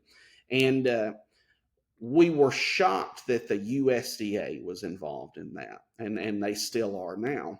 And that was part of President Obama's Connect America program. And so the people that were inside the USDA then, the number two guy would have been a guy named Dallas Tonsager. Dallas Tonsager then, about a year later, and I didn't know this, moved to Farm Credit. He was appointed by Barack Obama to serve what was a second term in Farm Credit, which was illegal, but he got put in place there. So in that case, we ultimately won convincingly. And we ended up, what happened, Windstream was a Fortune 500 company that filed for bankruptcy before it was all said and done. And they had quite a few other situations that were going on. So it wasn't just related to these cases, but we got so many people refunds back. And again, we made the Windstream pay our attorney's fees. we handled the cases through arbitration, one at a time, as opposed to class actions. And I'm speculating here, but we probably got more than 5,000 of them, of the 10,000 or so customers. We probably got that many either resolved or through the arbitration process before they ultimately filed for bankruptcy. And so then you fast forward to 2020. And in 2020 is when I moved to Tennessee, and we had bought these farms up here with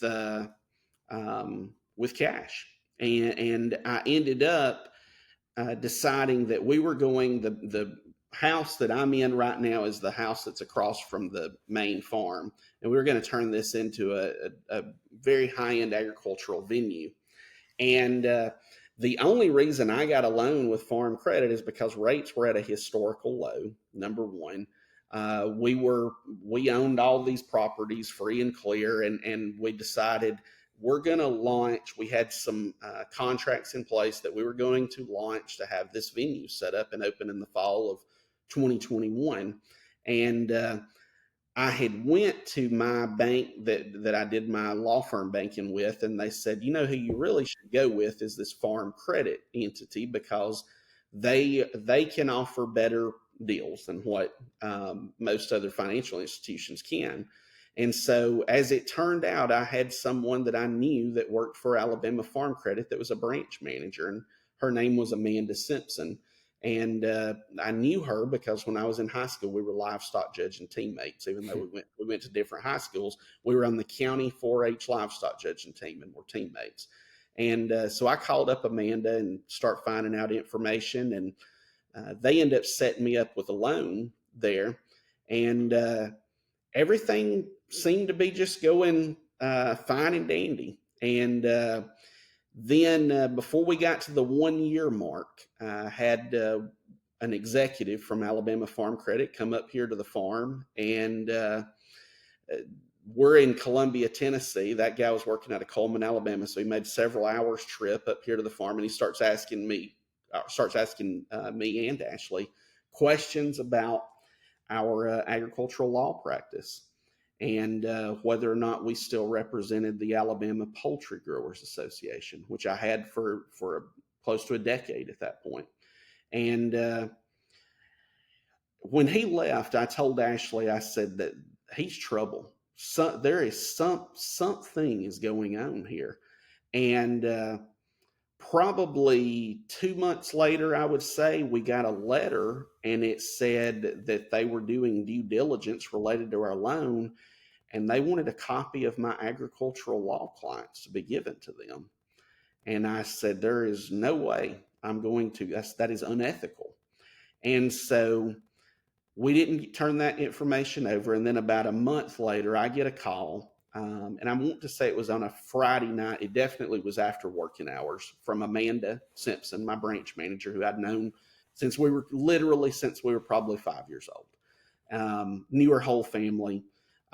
She is, while there's some things on this that I wish she would have stepped up and been able to testify for, I know the reasons she wasn't. But Amanda ultimately will be deposed in this case. I know Amanda Simpson well enough to know she will not lie under oath. And but Amanda called me that night, and she said, Dustin, there are issues.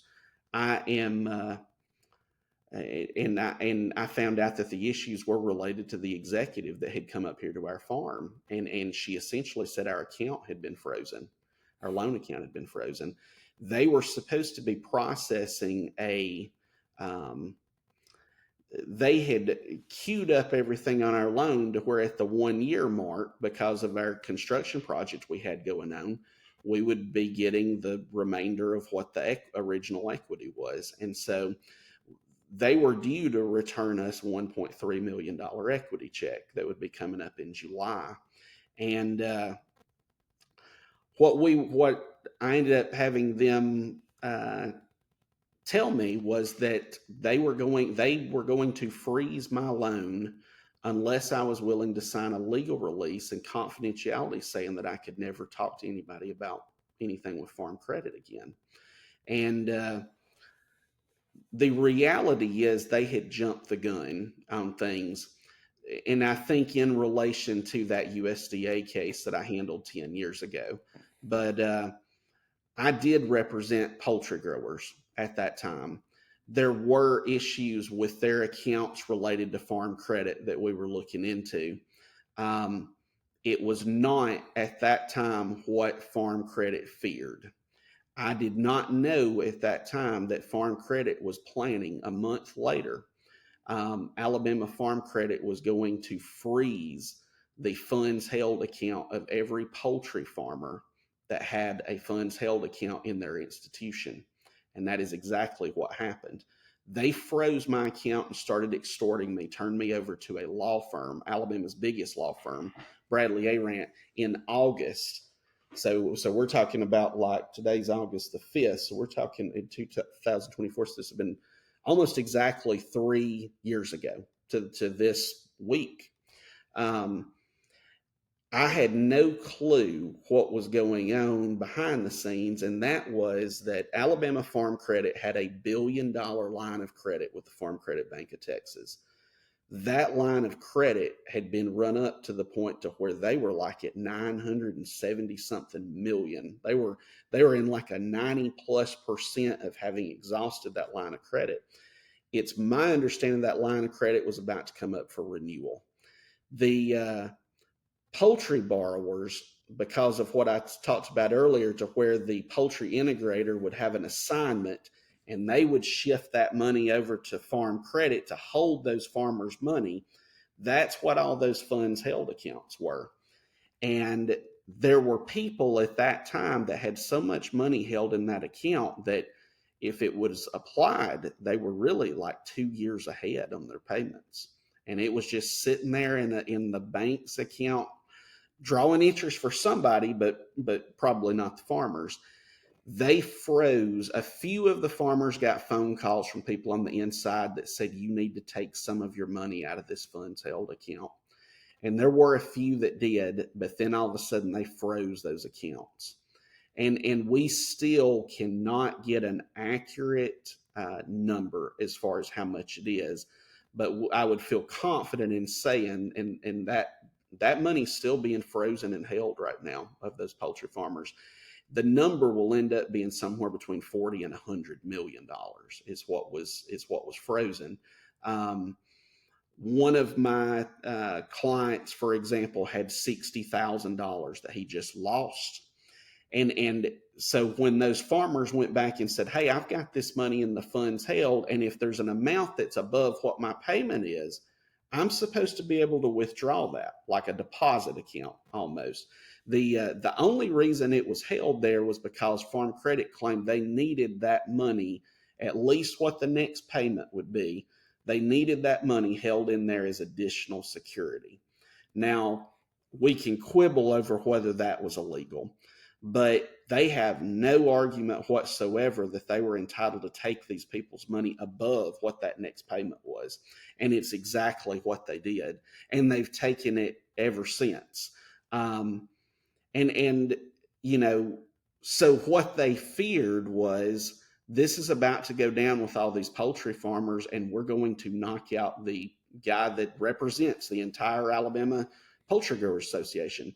And so while they did that to those farmers and froze their accounts, they literally were extorting me here to the point of they sent me a foreclosure threat, telling me that I had 45 days before they could foreclose on me. I'd never missed a loan payment. I owned the whole rig here a year before, and never missed a loan payment, never late on a loan payment. I had millions of dollars in equity, and they were literally telling me, if you don't sign a release, confidentiality, and what we've now found out years later, the other component to that was that they wanted me to sign where I would never represent a farm credit borrower again. That's what they really feared, was me being able to represent the borrowers. And I refused to do it. I wouldn't sign it. And we turned that over to the U.S. Farm Credit Administration, who should have stepped in. But what we have since found out is the Farm Credit Administration is in cahoots with all these independent lenders that they're supposed to be regulating. And I can state with confirmation that they let me burn, and that they they didn't want to foreclose on my farm. They wanted me to sign that paper so that I wouldn't blow the whistle on all that was going on. And they did that because they were that paranoid. And the reality is they did that because there will ultimately be people in this case, I think, who will go to prison. It's they took those people's money without having so much as any kind of right to it. And they did it, I think, to preserve the entire U.S. farm credit system.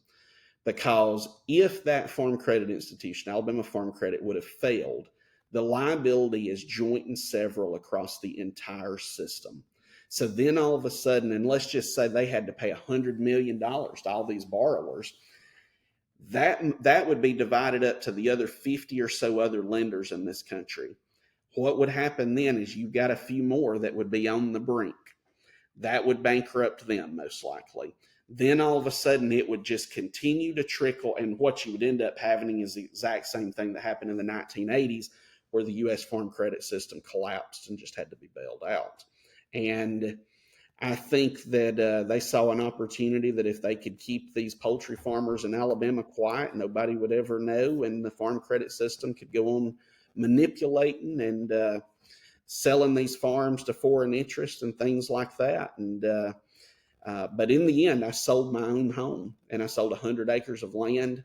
And the worst part of it, and there's letters that I sent them begging me to not have to do this, but I had to sell a part of the cow herd. And I told, and I put in the letters to them, what you're doing is extortion. You know that this is wrong, and you don't know my background, but you have no idea what these cattle mean to me. And I do not want to have you are putting me in the position of having to do something that, if I do this, if I have to sell those cows, and I say this beyond my house, I say this beyond that 100 acres, they will never beat me on this case because they made me have to sell those cows, because ultimately I refuse to sign that paper, and I refuse to give them the opportunity to try to see if they were brazen enough to foreclose on me.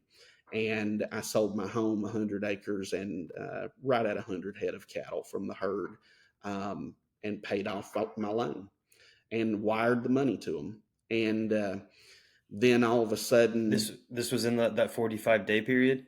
yeah, I was down to days when I did it. And again, then I thought, I'm doing this. This sucks. I hate it that I'm having to do this, but I will not sign this. I will not. I'm not going to let these people extort me. And when I paid them off, then they didn't have anything over me anymore. And all of a sudden, they just got really quiet. And I had recorded calls. There were letters, the whole 9 yards. The Farm Credit Administration just was not going to do anything. And I was the longest investigation in the United States farm credit history. They are supposed to open and close an investigation within 60 days. And my case lasted 657 days. And so last June, I got findings from the U.S. Farm Credit Administration admitting in my situation they broke federal law, multiple federal laws. And then at the end of the letter, it said, it was a 5-page list of findings. Everything that I had told them they were doing, everything that I told them was a violation of law. It wasn't even a close call. I mean, it was so far. Again, I've got a phone call in which I have their lawyer admitting they know I've never missed a payment, and they're doing this to me because they know I have knowledge of violations of law, and they would not step in. And so June of last year, they sent that. But at the end of those findings, after saying they've broken all these laws, they said, we thank you for reporting these concerns. But there's nothing we can do for you. You're no longer a borrower in the U.S. Farm Credit System. So good luck. And they were the only people who could give relief under the Farm Credit Act, because a borrower has no private right of action. And What I ended up finding out during that time was, for most of my investigation, there were only 2 of 3 members on the U.S. Farm Credit Board. And President Biden, when he took office in 2021, should have appointed 3 members of the U.S. Farm Credit Board. Instead, he ended up like a year, he didn't appoint anybody for about a year. About a year later, he appointed 1 person. And so right now you have only 1 legally functioning in their actual term board member. The other 2 are serving in holdover status. One of them has been serving in holdover status for 6 years. What does that And mean? so his term, you have strict term limits in farm credit. You have a 6-year term limit. His term expired in 2018, and he should have been replaced. President Trump nominated someone to replace him, nominated a guy named Rodney K. Brown, who was a banker that had his dad had been involved in farm credit. He was a private banker, though, that had made it, built up a bank in Kansas City, ended up becoming the president of the California Bankers Association, and was retired, had an unblemished history, had passed every kind of background check. And all of a sudden, here comes in, after that nomination was made by President Trump, and the Farm Bureau, insurance company, which spends more lobbying dollars on agriculture than anybody else. And if you look, they're in the news right now. You look at Texas Farm Bureau, they're down there fighting for the right to be able to sell farmland to foreign entities. So, I mean, they're not even trying to hide it at this point. And then also the Farm Credit Council lobbied, and they sent a letter to the United States Senate Ag Committee, which is who is supposed to be confirming President Trump's nominee to make him the appointee. For 2 years, the Senate Ag Committee refused to allow a confirmation hearing. Just like that. They had the power to do that. They had the power to just sit there and not hold a hearing for 2 years. And so on January 3rd, 2021, and it's even more egregious than that, because at the end of the first year, at the end of the first year, they returned the nomination back to President Trump and said, we didn't get to it during that term, so you need to make a new nomination. Well, he nominated the same guy again and said, basically, that his administration said, we're not going to be told who we can and cannot appoint. And the objection to Rodney Brown by those entities is the fact he was a real banker. And he would come in and be able to see what was going on in all of this. And the guy he was trying to replace was a former legislative staffer, and his name's Jeff Hall. Jeff Hall has served now 2 terms on the Farm Credit Board consecutively. He's served longer than any member in United States history, and he's serving illegally right now. And he is a former legislative staffer for Mitch McConnell, and he's a former executive with the Farm Bureau. And they will not let him off that board. And I can guarantee you there's a reason why they won't. But at the end of that first year, they returned that nomination to President Trump, and he sent it right back to them and said, no, you're going to have a hearing on this guy. They wait all the way till January 3rd, 2021, and return that nomination again. 3 days later, January 6th happens, and everybody forgets about the fact Rodney Brown never got a confirmation hearing in 2 years. And the fact that during that 2-year window, another U.S. Farm Credit Board member, Dallas Tonsager, who had been appointed for an illegal second term by President Barack Obama, he died in office. And so when my case was being investigated, there were periods of time where there were 0 people that were serving in legitimate terms. And there were only 2 even warm bodies serving on that board. And so there was no oversight. I mean, it's a system. It's a system that was allowed to send farmers foreclosure notices who had never missed a loan payment, because in the Farm Credit Act, and the interpretation that they've been able to get in the courts, is that the farmer cannot sue in court. Their right to sue is through the Farm Credit Administration. They have to count on that Farm Credit Administration to act. What we have now found out is that it has been their responsibility to act since 1987. We do not have a single case since 1987 where they have ever done anything to even so much as find in a farmer's favor where there was any kind of relief. Um, for example, in mine, they found that multiple federal laws were violated, but they didn't do anything about it. They said there is no remedy that you have. Good luck. Thanks for letting us know, and didn't fire anybody. Didn't do anything. In fact, cautioned me not to make those findings public, and they didn't release them publicly. They only released them supposedly to me and to Alabama Farm Credit. But I kind of called their bluff in March when we sued President Biden for failing to make these Farm Credit Board appointments. And I don't even know how many people know this, but if you go through those 180 something pages of that complaint, I put the findings from the U.S. Farm Credit Administration. I put those 5 pages in there and buried them so that they're public record, just so that people later on, and I, if they may come back later and try to sanction me, who knows? But the country has a right to know what the federal agencies are doing. There is nothing that is in those findings that is in any way proprietary. There is nothing that's a national security threat. In fact, I would argue it's a national security threat to keep it confidential, because what that gives you, in my case, is the blueprint for how we have lost these American farmland to foreign agents. What has happened is farmers have been illegally pushed off of their land, and Farm Credit has relationships with foreign agents, and they're selling to the highest bidder. And I don't even know that it's a nefarious, we're trying to do this to bring, to threaten national security. I think it's a matter of these foreign agents are who's going to pay the most for the land. These farm credit entities are all technically operated, even though they shouldn't be, they're technically operated as for profit. And so you have CEOs like Farm Credit Bank of Texas. The Farm Credit Bank of Texas CEO makes over $1 million salary plus over $1 million bonus every year. And you think about that for a system that was set up over 100 years ago for the benefit of the farmers. And we have CEOs at the top of just certain lenders and banks within this system making over $1 million.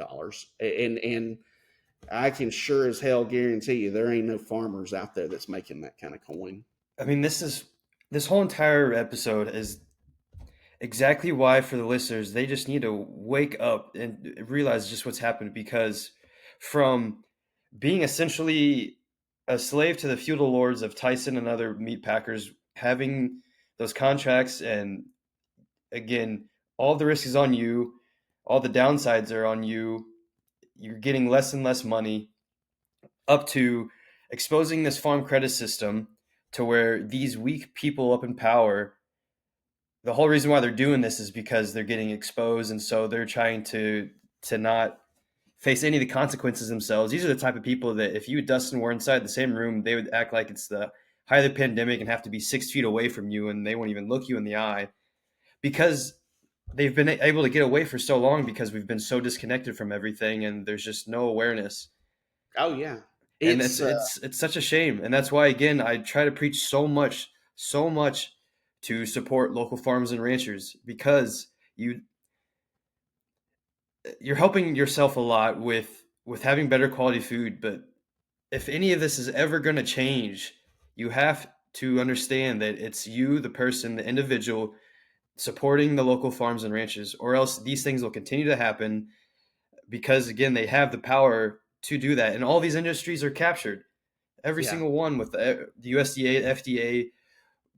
I can give so many other examples. And oh yeah, thank you again for sharing all of this. I mean, it's yeah. just, And I would say that the only ones that aren't captured are the people. I mean, that's it. That's all we've got left. There's not an agency in Washington, D.C. I would trust. There's agencies that I think I'm smart enough that I could beat if they tried to turn on me. But there is no agency in Washington, D.C. I trust. There are a handful of politicians that I would trust. I would trust some. I think, and I could have the wool pulled over my eyes on this, but I'm a pretty good judge of character. But you've got a few people like a Thomas Massey comes to mind that is independent minded, and I think he'd be the first to say, "Hey, I may not always do exactly right, but I'm always trying to do what is right at the end of the day."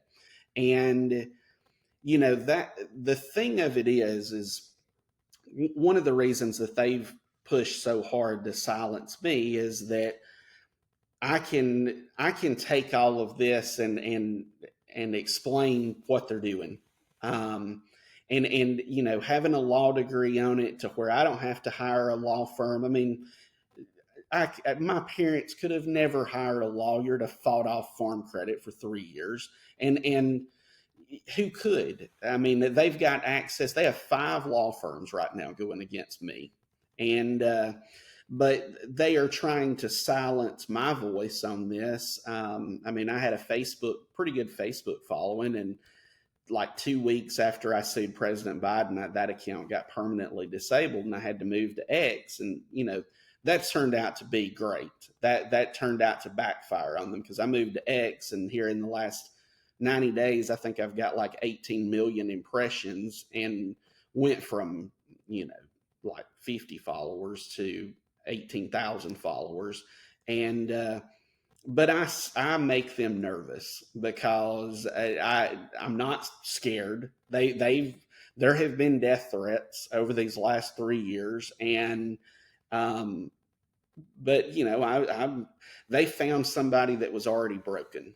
When in the situation on my dad, I learned what was really important and what wasn't, and I have put myself and unfortunately people around me through the hell of the last 3 years and having to deal with this. And we should have never had to.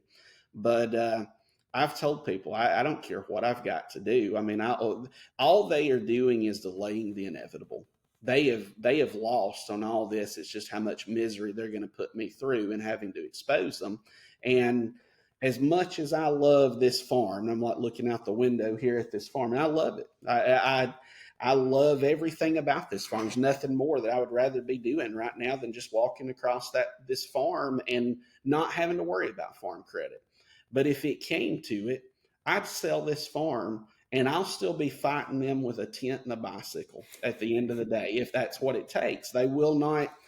That they tried earlier this year. They offered me $1.2 million to come to work for Farm Credit to be a legal consultant. So they literally tried to buy you off. And it's in writing.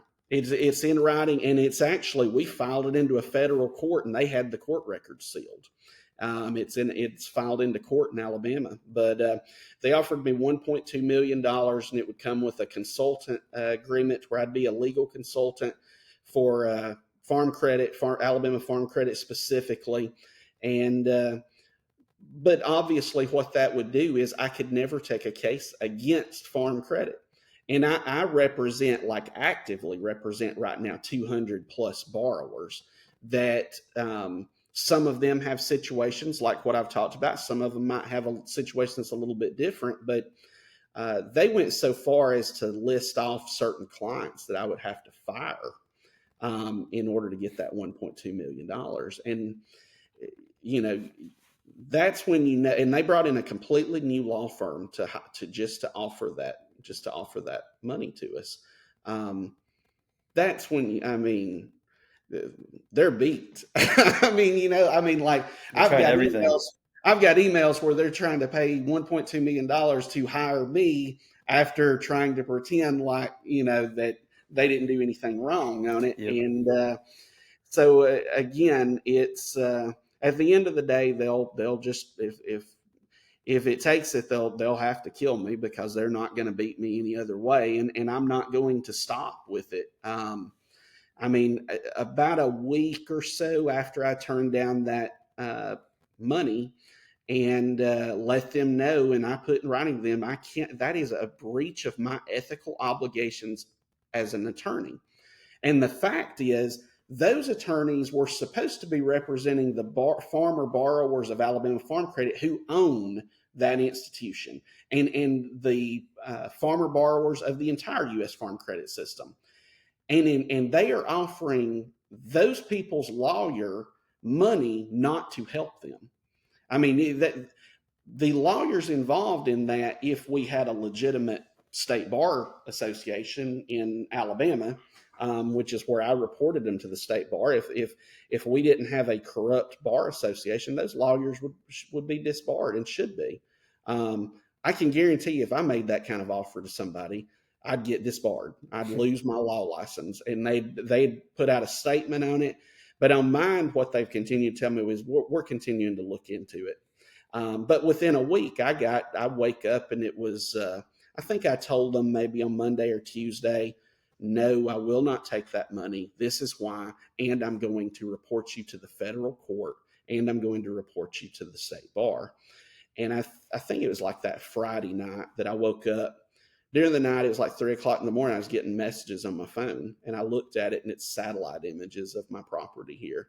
And then it is a long message, and in part of it, it says, do right by your family and your people around you and let this go, because if you continue to fight this, you'll be rendered unconscious.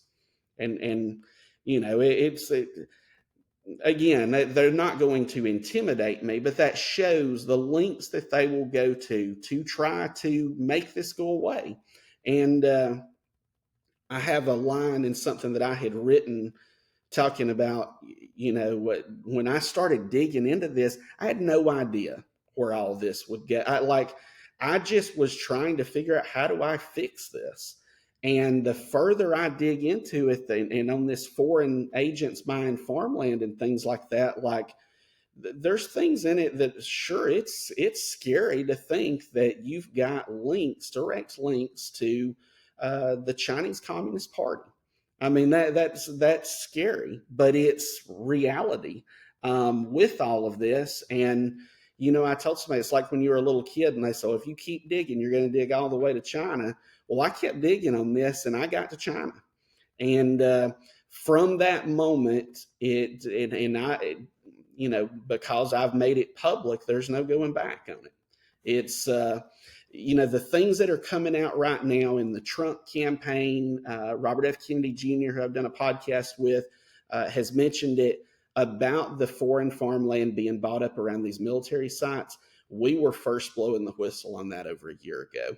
Can you explain about all that? Just because Yeah. I've seen that before too, and I've talked a little bit on that, but I would love for you to explain So exactly if what's you, going on with that. yeah, so if you go back to when we were being extorted during that, and it really was about 100-day window there where they really had their foot on our throat, trying to take our farm, trying to leverage our farm to get me to sign those documents. I had looked up at under the Farm Credit Act and found out that I could request a list of my fellow stockholders. And so I did that. They fought tooth and nail to try to keep from turning over that list to me. And I just remember thinking what an unnatural response that was. That shouldn't be a big deal for them to turn over the list of my fellow stockholders at Alabama Farm Credit. And they finally made me sign all kind of paperwork saying that I wouldn't show other people this list and all this kind of stuff. And I've abided by that, even though I think it's illegal. But when I looked at that list of stockholders, my jaw hit the floor, because there are so many names of foreign individuals on there. And listen, I grew up in Alabama, spent my whole life in Alabama. There's more names of foreign individuals on that list than probably what I'd encountered in my life. And I thought, what is going on here? And then I start looking and figuring out that Farm Credit had went to Congress. And this is where, like, the Chevron deference ruling comes into play, because under Chevron deference, which is a case that was decided in the 1980s, it gave all these federal agencies this blanket authority to just basically whatever they said something was from an interpretation standpoint, that's just what it was. Courts couldn't even stop them. And that's been overturned lately. But when they went to Congress, they said that their interpretation was that they could do loans, they could transact business with foreign agents. And that's absurd. That the U.S. Farm Credit System was set up to try to help out, to try to help American farmers and ranchers, and to try to save our American farmland 100 years ago. And all of a sudden now we are not only pushing out farmers who, some of whom have never missed a loan payment, but we are selling it to foreign agents. We are selling land we will never get back. And if you look at it, a lot of the projects that are coming in, I mean, some of it, they're buying this farmland and it's just sitting there. They're not doing anything on it. Some of it, they are doing some high end projects as far as wind energy and things like that. But a couple of years ago, so in about 2022, so we're about a year after I found that out, I found a report that come through an agency, the Government Accountability Office. And I don't know who would have put this report out, but as far as like, there's some individual out there though that deserves credit on this, because there is a section in there pointing and blowing the whistle on the fact that we were giving farmland to these foreign agents and they were buying it up around military sites. And if you look, you can pull up a map, and there's about 14 strategic military sites across the country where they have bought the surrounding farmland. And can I say, as we sit here today, that all of that come through the Farm Credit System? No, I can't. What I can tell you though is that the Farm Credit System and Farm Bureau both are adamant that farmland should be able to be sold to foreign agents. And so there is this pipeline that's almost been created here, as far as to where when a farm comes available, these foreign agents have the opportunity to come in and get it. And we should have been concerned about it long before it became a national security threat. But at this point, there is. You can pull up a map. You can look at the land that's been bought around these bases. And the thing is, we don't even really know how bad it is, because the land that's being reported around the bases, it's a voluntary reporting in most states, and it's voluntary reporting at the federal level. But we will eventually find out that we have lost way more farmland than what we even think at this point, and probably in some areas that there are national security threats and threats to the food supply and things like that we don't even have a clue of right now, because everything has been so lax. And you go back to the fact that, again, you have a farm credit board right now that should have 3 people at the top giving oversight to all of these kind of things. And we can't even get Joe Biden to make an appointment on it. I mean, that, and when I sued him in March, I told everybody, I said, I'll sue him, but I know it sounds crazy, but it's a legitimate action. It goes back and it tracks the precedent back to Richard Nixon in the 1970s in a case that was called Carlucci Minnesota Chippewa tribe. And in that, President Nixon had failed to make an appointment. He claimed immunity, like we've heard Biden in this case, but the court said, no, we won't allow a private citizen to quibble over who is appointed, but they certainly have a right to step up and say the president has failed to appoint anyone. And my feeling was, he'll appoint 2 people. Now he will have to appoint at least 1 Republican, because the board cannot consist of representatives from all the same party. But the fact that he still hasn't done that, and that case was filed, I think it was March 24th, and here we are, we're in August. That's another sign that, to me, that President Biden's not running this country, because that's the easiest thing in the world. I mean, he's literally got to submit 2 names on this, and he's not being sued. He's not subjected to liability on this. He's not got the potential that we're going to file a Rule 35 motion to require him to take a mental examination to determine whether he is cognitively fit to be able to make these appointments. And he's risking it all, or whoever's calling the shots is risking it all, because they still haven't made the appointments.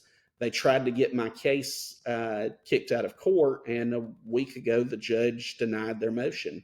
and said that the case would go on. And you know, it's it's just wild that somebody has so much influence right now over this farm credit system, and I would suspect that that influence expands past the borders of the United States. Definitely. Whew. Um, That's pretty heavy, I know. I no, mean, it's that scary. It is scary to think that we're not leading the national news tonight with the fact that land has been bought around strategic military sites by people directly linked to the Communist Party of China. That is that's crazy. That I mean that's and I know that we've got a lot of things on the news, but is there anything that's much more would be much more pressing than our national security and the fact that people that clearly are political enemies at the least are in very vulnerable locations within our own country, and our government is not telling us that. And there's a lot of people that you could point the finger at, but at the end of the day, it for right now anyway rests with President Biden. And I sympathize with anyone that's having cognitive difficulties, but again, it underscores what all is at stake here. And if he's not capable of fulfilling the remainder of his term, we've got to get somebody else in there. And I'm sure it's not going to make people happy at the U.S. Attorney's Office, but at some point over the next 30 days, we will file that Rule 35 motion, and we will have President Biden will be able to make his arguments as to why he shouldn't have to take a cognitive test. But I think that'll be kind of when the rubber meets the road, because that's their last real stand on it. And if they will sacrifice a president as far as forcing him to potentially have to take a cognitive test, then that tells you that somebody needs to take a look under the hood at Farm Credit to see what's going on. And I blame Congress. Congress, it's sickening to go through the campaign contributions list for the people on these ag committees and see how much money they receive from Farm Bureau and from the Farm Credit Council. I mean, there might not be a better example of capture than that. And the fact that what that money bought them was 2 years of sitting on a nomination without even getting a confirmation hearing, and which is wild, because what that's telling you is Farm Credit was bigger than Donald Trump at that time. And the last thing that I'll wrap up with is I mentioned earlier that I worked in Washington, D.C. when I was a senior at the University of Alabama as part of a political science project. And one of the other people in my political science program was Katie Britt, who's now a senator. But this was a prestigious program. We went to Washington, D.C. I worked for a congressman named Robert Adderholt. He's a Republican from the state of Alabama, North Alabama. He's still in office there. And if you pull up on campaign contributions, and I've got a screenshot of it that I post from time to time, but when all this was going on, I'd never really asked Congressman Adderholt for a favor. And I wasn't even, this wasn't a favor. I just wanted him to do his job and to step in on this to try to help us so I didn't lose my home over them trying to extort me. He had every incentive in the world to help me if his motives were pure, and he did nothing, to the point that I couldn't even get in touch with him. And then I go back and I look and I find out that he received what appears to be a $52,500 campaign donation from the U.S. Farm Credit Council. And that, you talk about leaving a sour taste in your mouth when it comes to politics. That's how could somebody even sleep at night in that situation? But these politicians apparently can. well, that's the thing too. I know now too. This is just a side note that American politicians are notoriously bought off, but for way cheaper than we realize. I mean, that's all it took for this guy to turn the other cheek, knowing full well what you've endured, knowing full well that it's wrong. But all it took was 52 grand. Like, that's just so cowardly, un-American, and quite. I mean, that's just really infuriating. It It is. It's when I can't sleep at night, it's not because of stress, it's because of anger over that. Absolutely. Just the I don't, and this is kind of I've really always felt this way, but I think it was reinforced when my dad passed away. Is at what point did we get to where money is everything? I mean, there was a point, and I've heard people say, well, probably was maybe in the '80s when a lot of people were able to make money more quickly, and but it used to be that. Of course, there has always been corruption. There's no question about it. But right now, money is everything. It is a zero sum game. It seems like in people's lives, and um, that is what I think is so frustrating for me. Is I don't see value in money. Really, I don't. Money is just something that keeps me from having to deal with things. And that's great. And I need money, and I'm thankful for having that. But it doesn't mean anything at the end of the day, and it just is so discouraging to see that, like, how our political system is money driven. I mean, Yeah. it's you look at every law that comes out, you can go back and run the money trail on it, and it'll go to a corporation somewhere. Well, this is why we can wrap this up too, but that's also why Yeah, I'm a massive Bitcoiner. Because if you pretty much look at every single industry now in a fiat world, it's pretty similar. It's eerily similar that it's all captured, owned by just a couple handful, and it's all centralized. And agriculture is another example. The last question I have, because I want to end on a more, I guess, a little more positive note, is going back to whenever you said that there's things to give freedom back to the farmers and ranchers. I want to go back to that conversation and um, yeah, I guess just what are some things then that you think could help with this situation and give some more freedom back? Because as has gone on, farming has become more centralized. I mean, again, the last 3 years, the amount of farmers and ranchers that have gone out of business is crazy. And the last thing is the fact that they're making even less too, and that's all getting captured. yeah.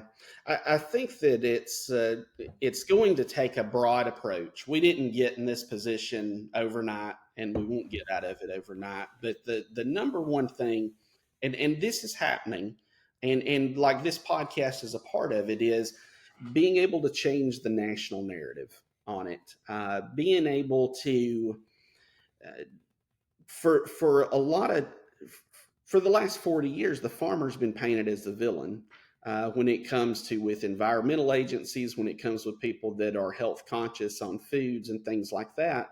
And almost everything that has been pointed at the farmer, it was because of corporations taking over agriculture and the limited ways that a farmer had to be able to manage their operation and to be able to, again, like you said earlier, not thrive, but just survive, just keep their head above water. And so I feel like that from a marketing standpoint, that is something that is important, is changing the national narrative, allowing the consumers, the population as a whole, to know what the farmers are up against. And and again, I go all the way back to there are enough people in this country that have an inherent sense of fairness, an inherent sense of right and wrong, that they can look at all this and they can see that it's the deck has been stacked against the farmers. And a lot of the reason it has been stacked is the fact that a farmer is out in their I wholeheartedly believe everybody's an expert in something. My dad was expert in things in farming that I couldn't begin to do right now.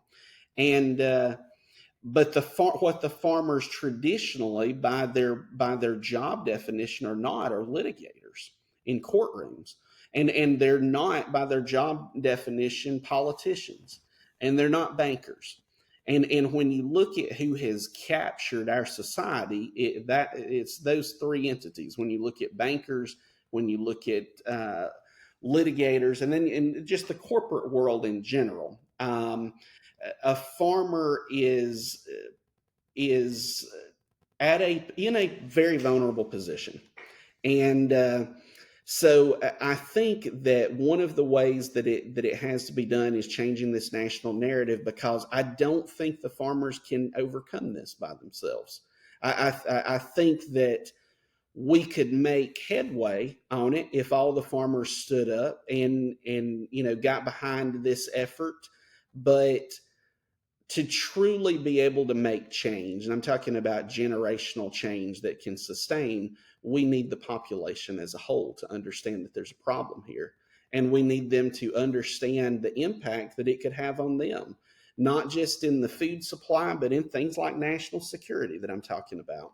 And then over time, if we can restore independence to farms, and part of that will be through education in talking about these are the different ways you can do this.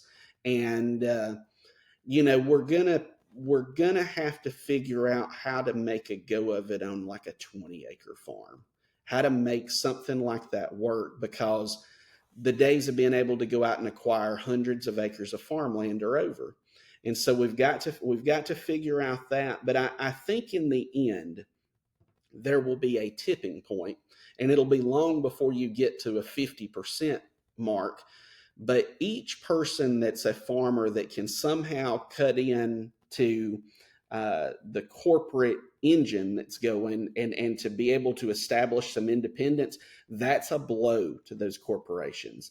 When you are challenging this national narrative, that's a blow to those corporations. And if you did nothing more than tell the American public what the truth is about the way that Tyson goes from their pasture to your plate, and then you paint the story of what the independent farmer can do, uh, it is what you may realize is that the cost different. There's reasons for that cost difference, and the corners that they are cutting could cost you from your health standpoint, from a national security standpoint.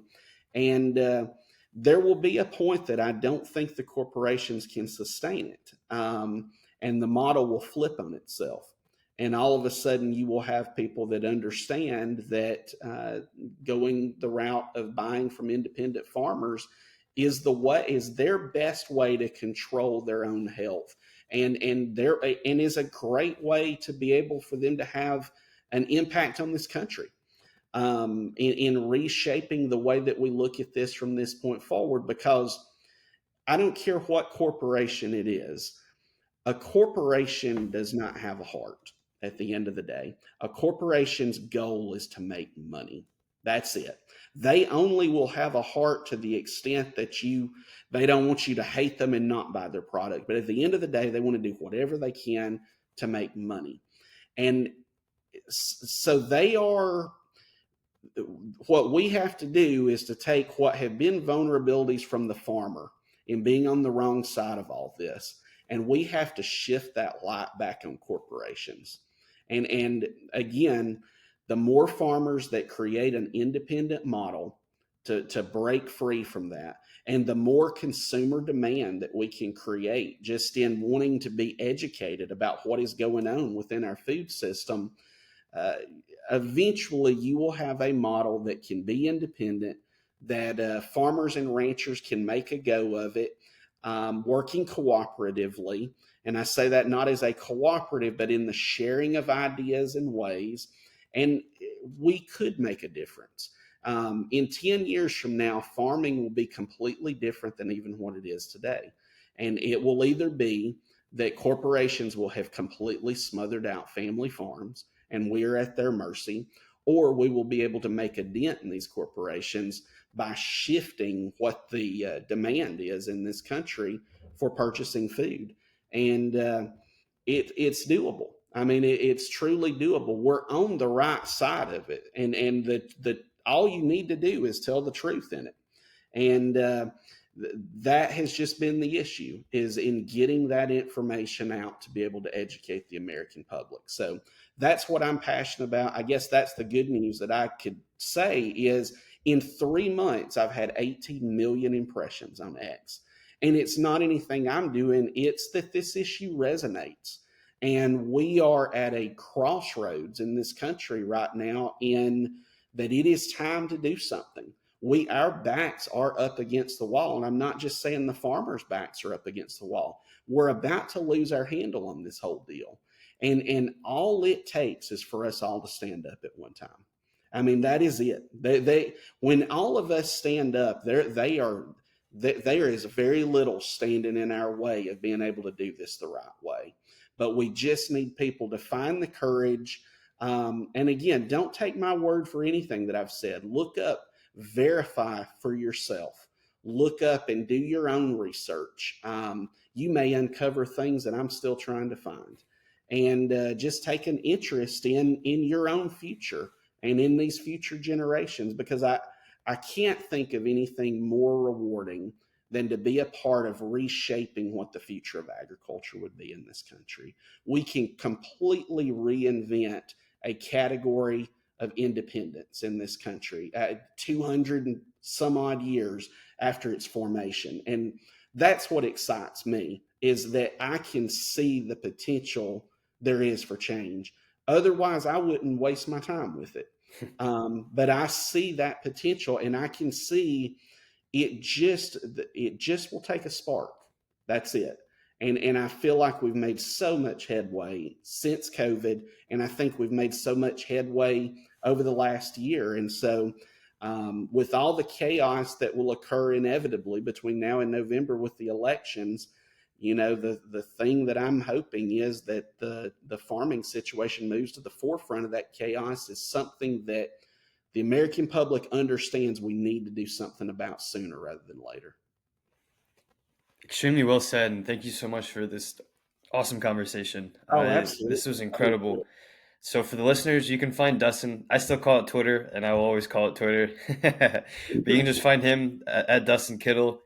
Highly recommend you follow him, especially following along with everything that he shares, because I mean that's how I found you, and I'm glad I did. And then the last thing too, I still look forward because I know this one about 2.5 hours. My favorite conversation I've had so far this podcast, and Oh, thank you. I know we'll have part two where we can actually talk more on you and what you're doing with the actual representation of the farms, because that I know will be another awesome conversation. So again, thank you so much for your time. Thank you very much, Ryan. Appreciate everything you're doing. Visit www.theregenaissance.co to learn more.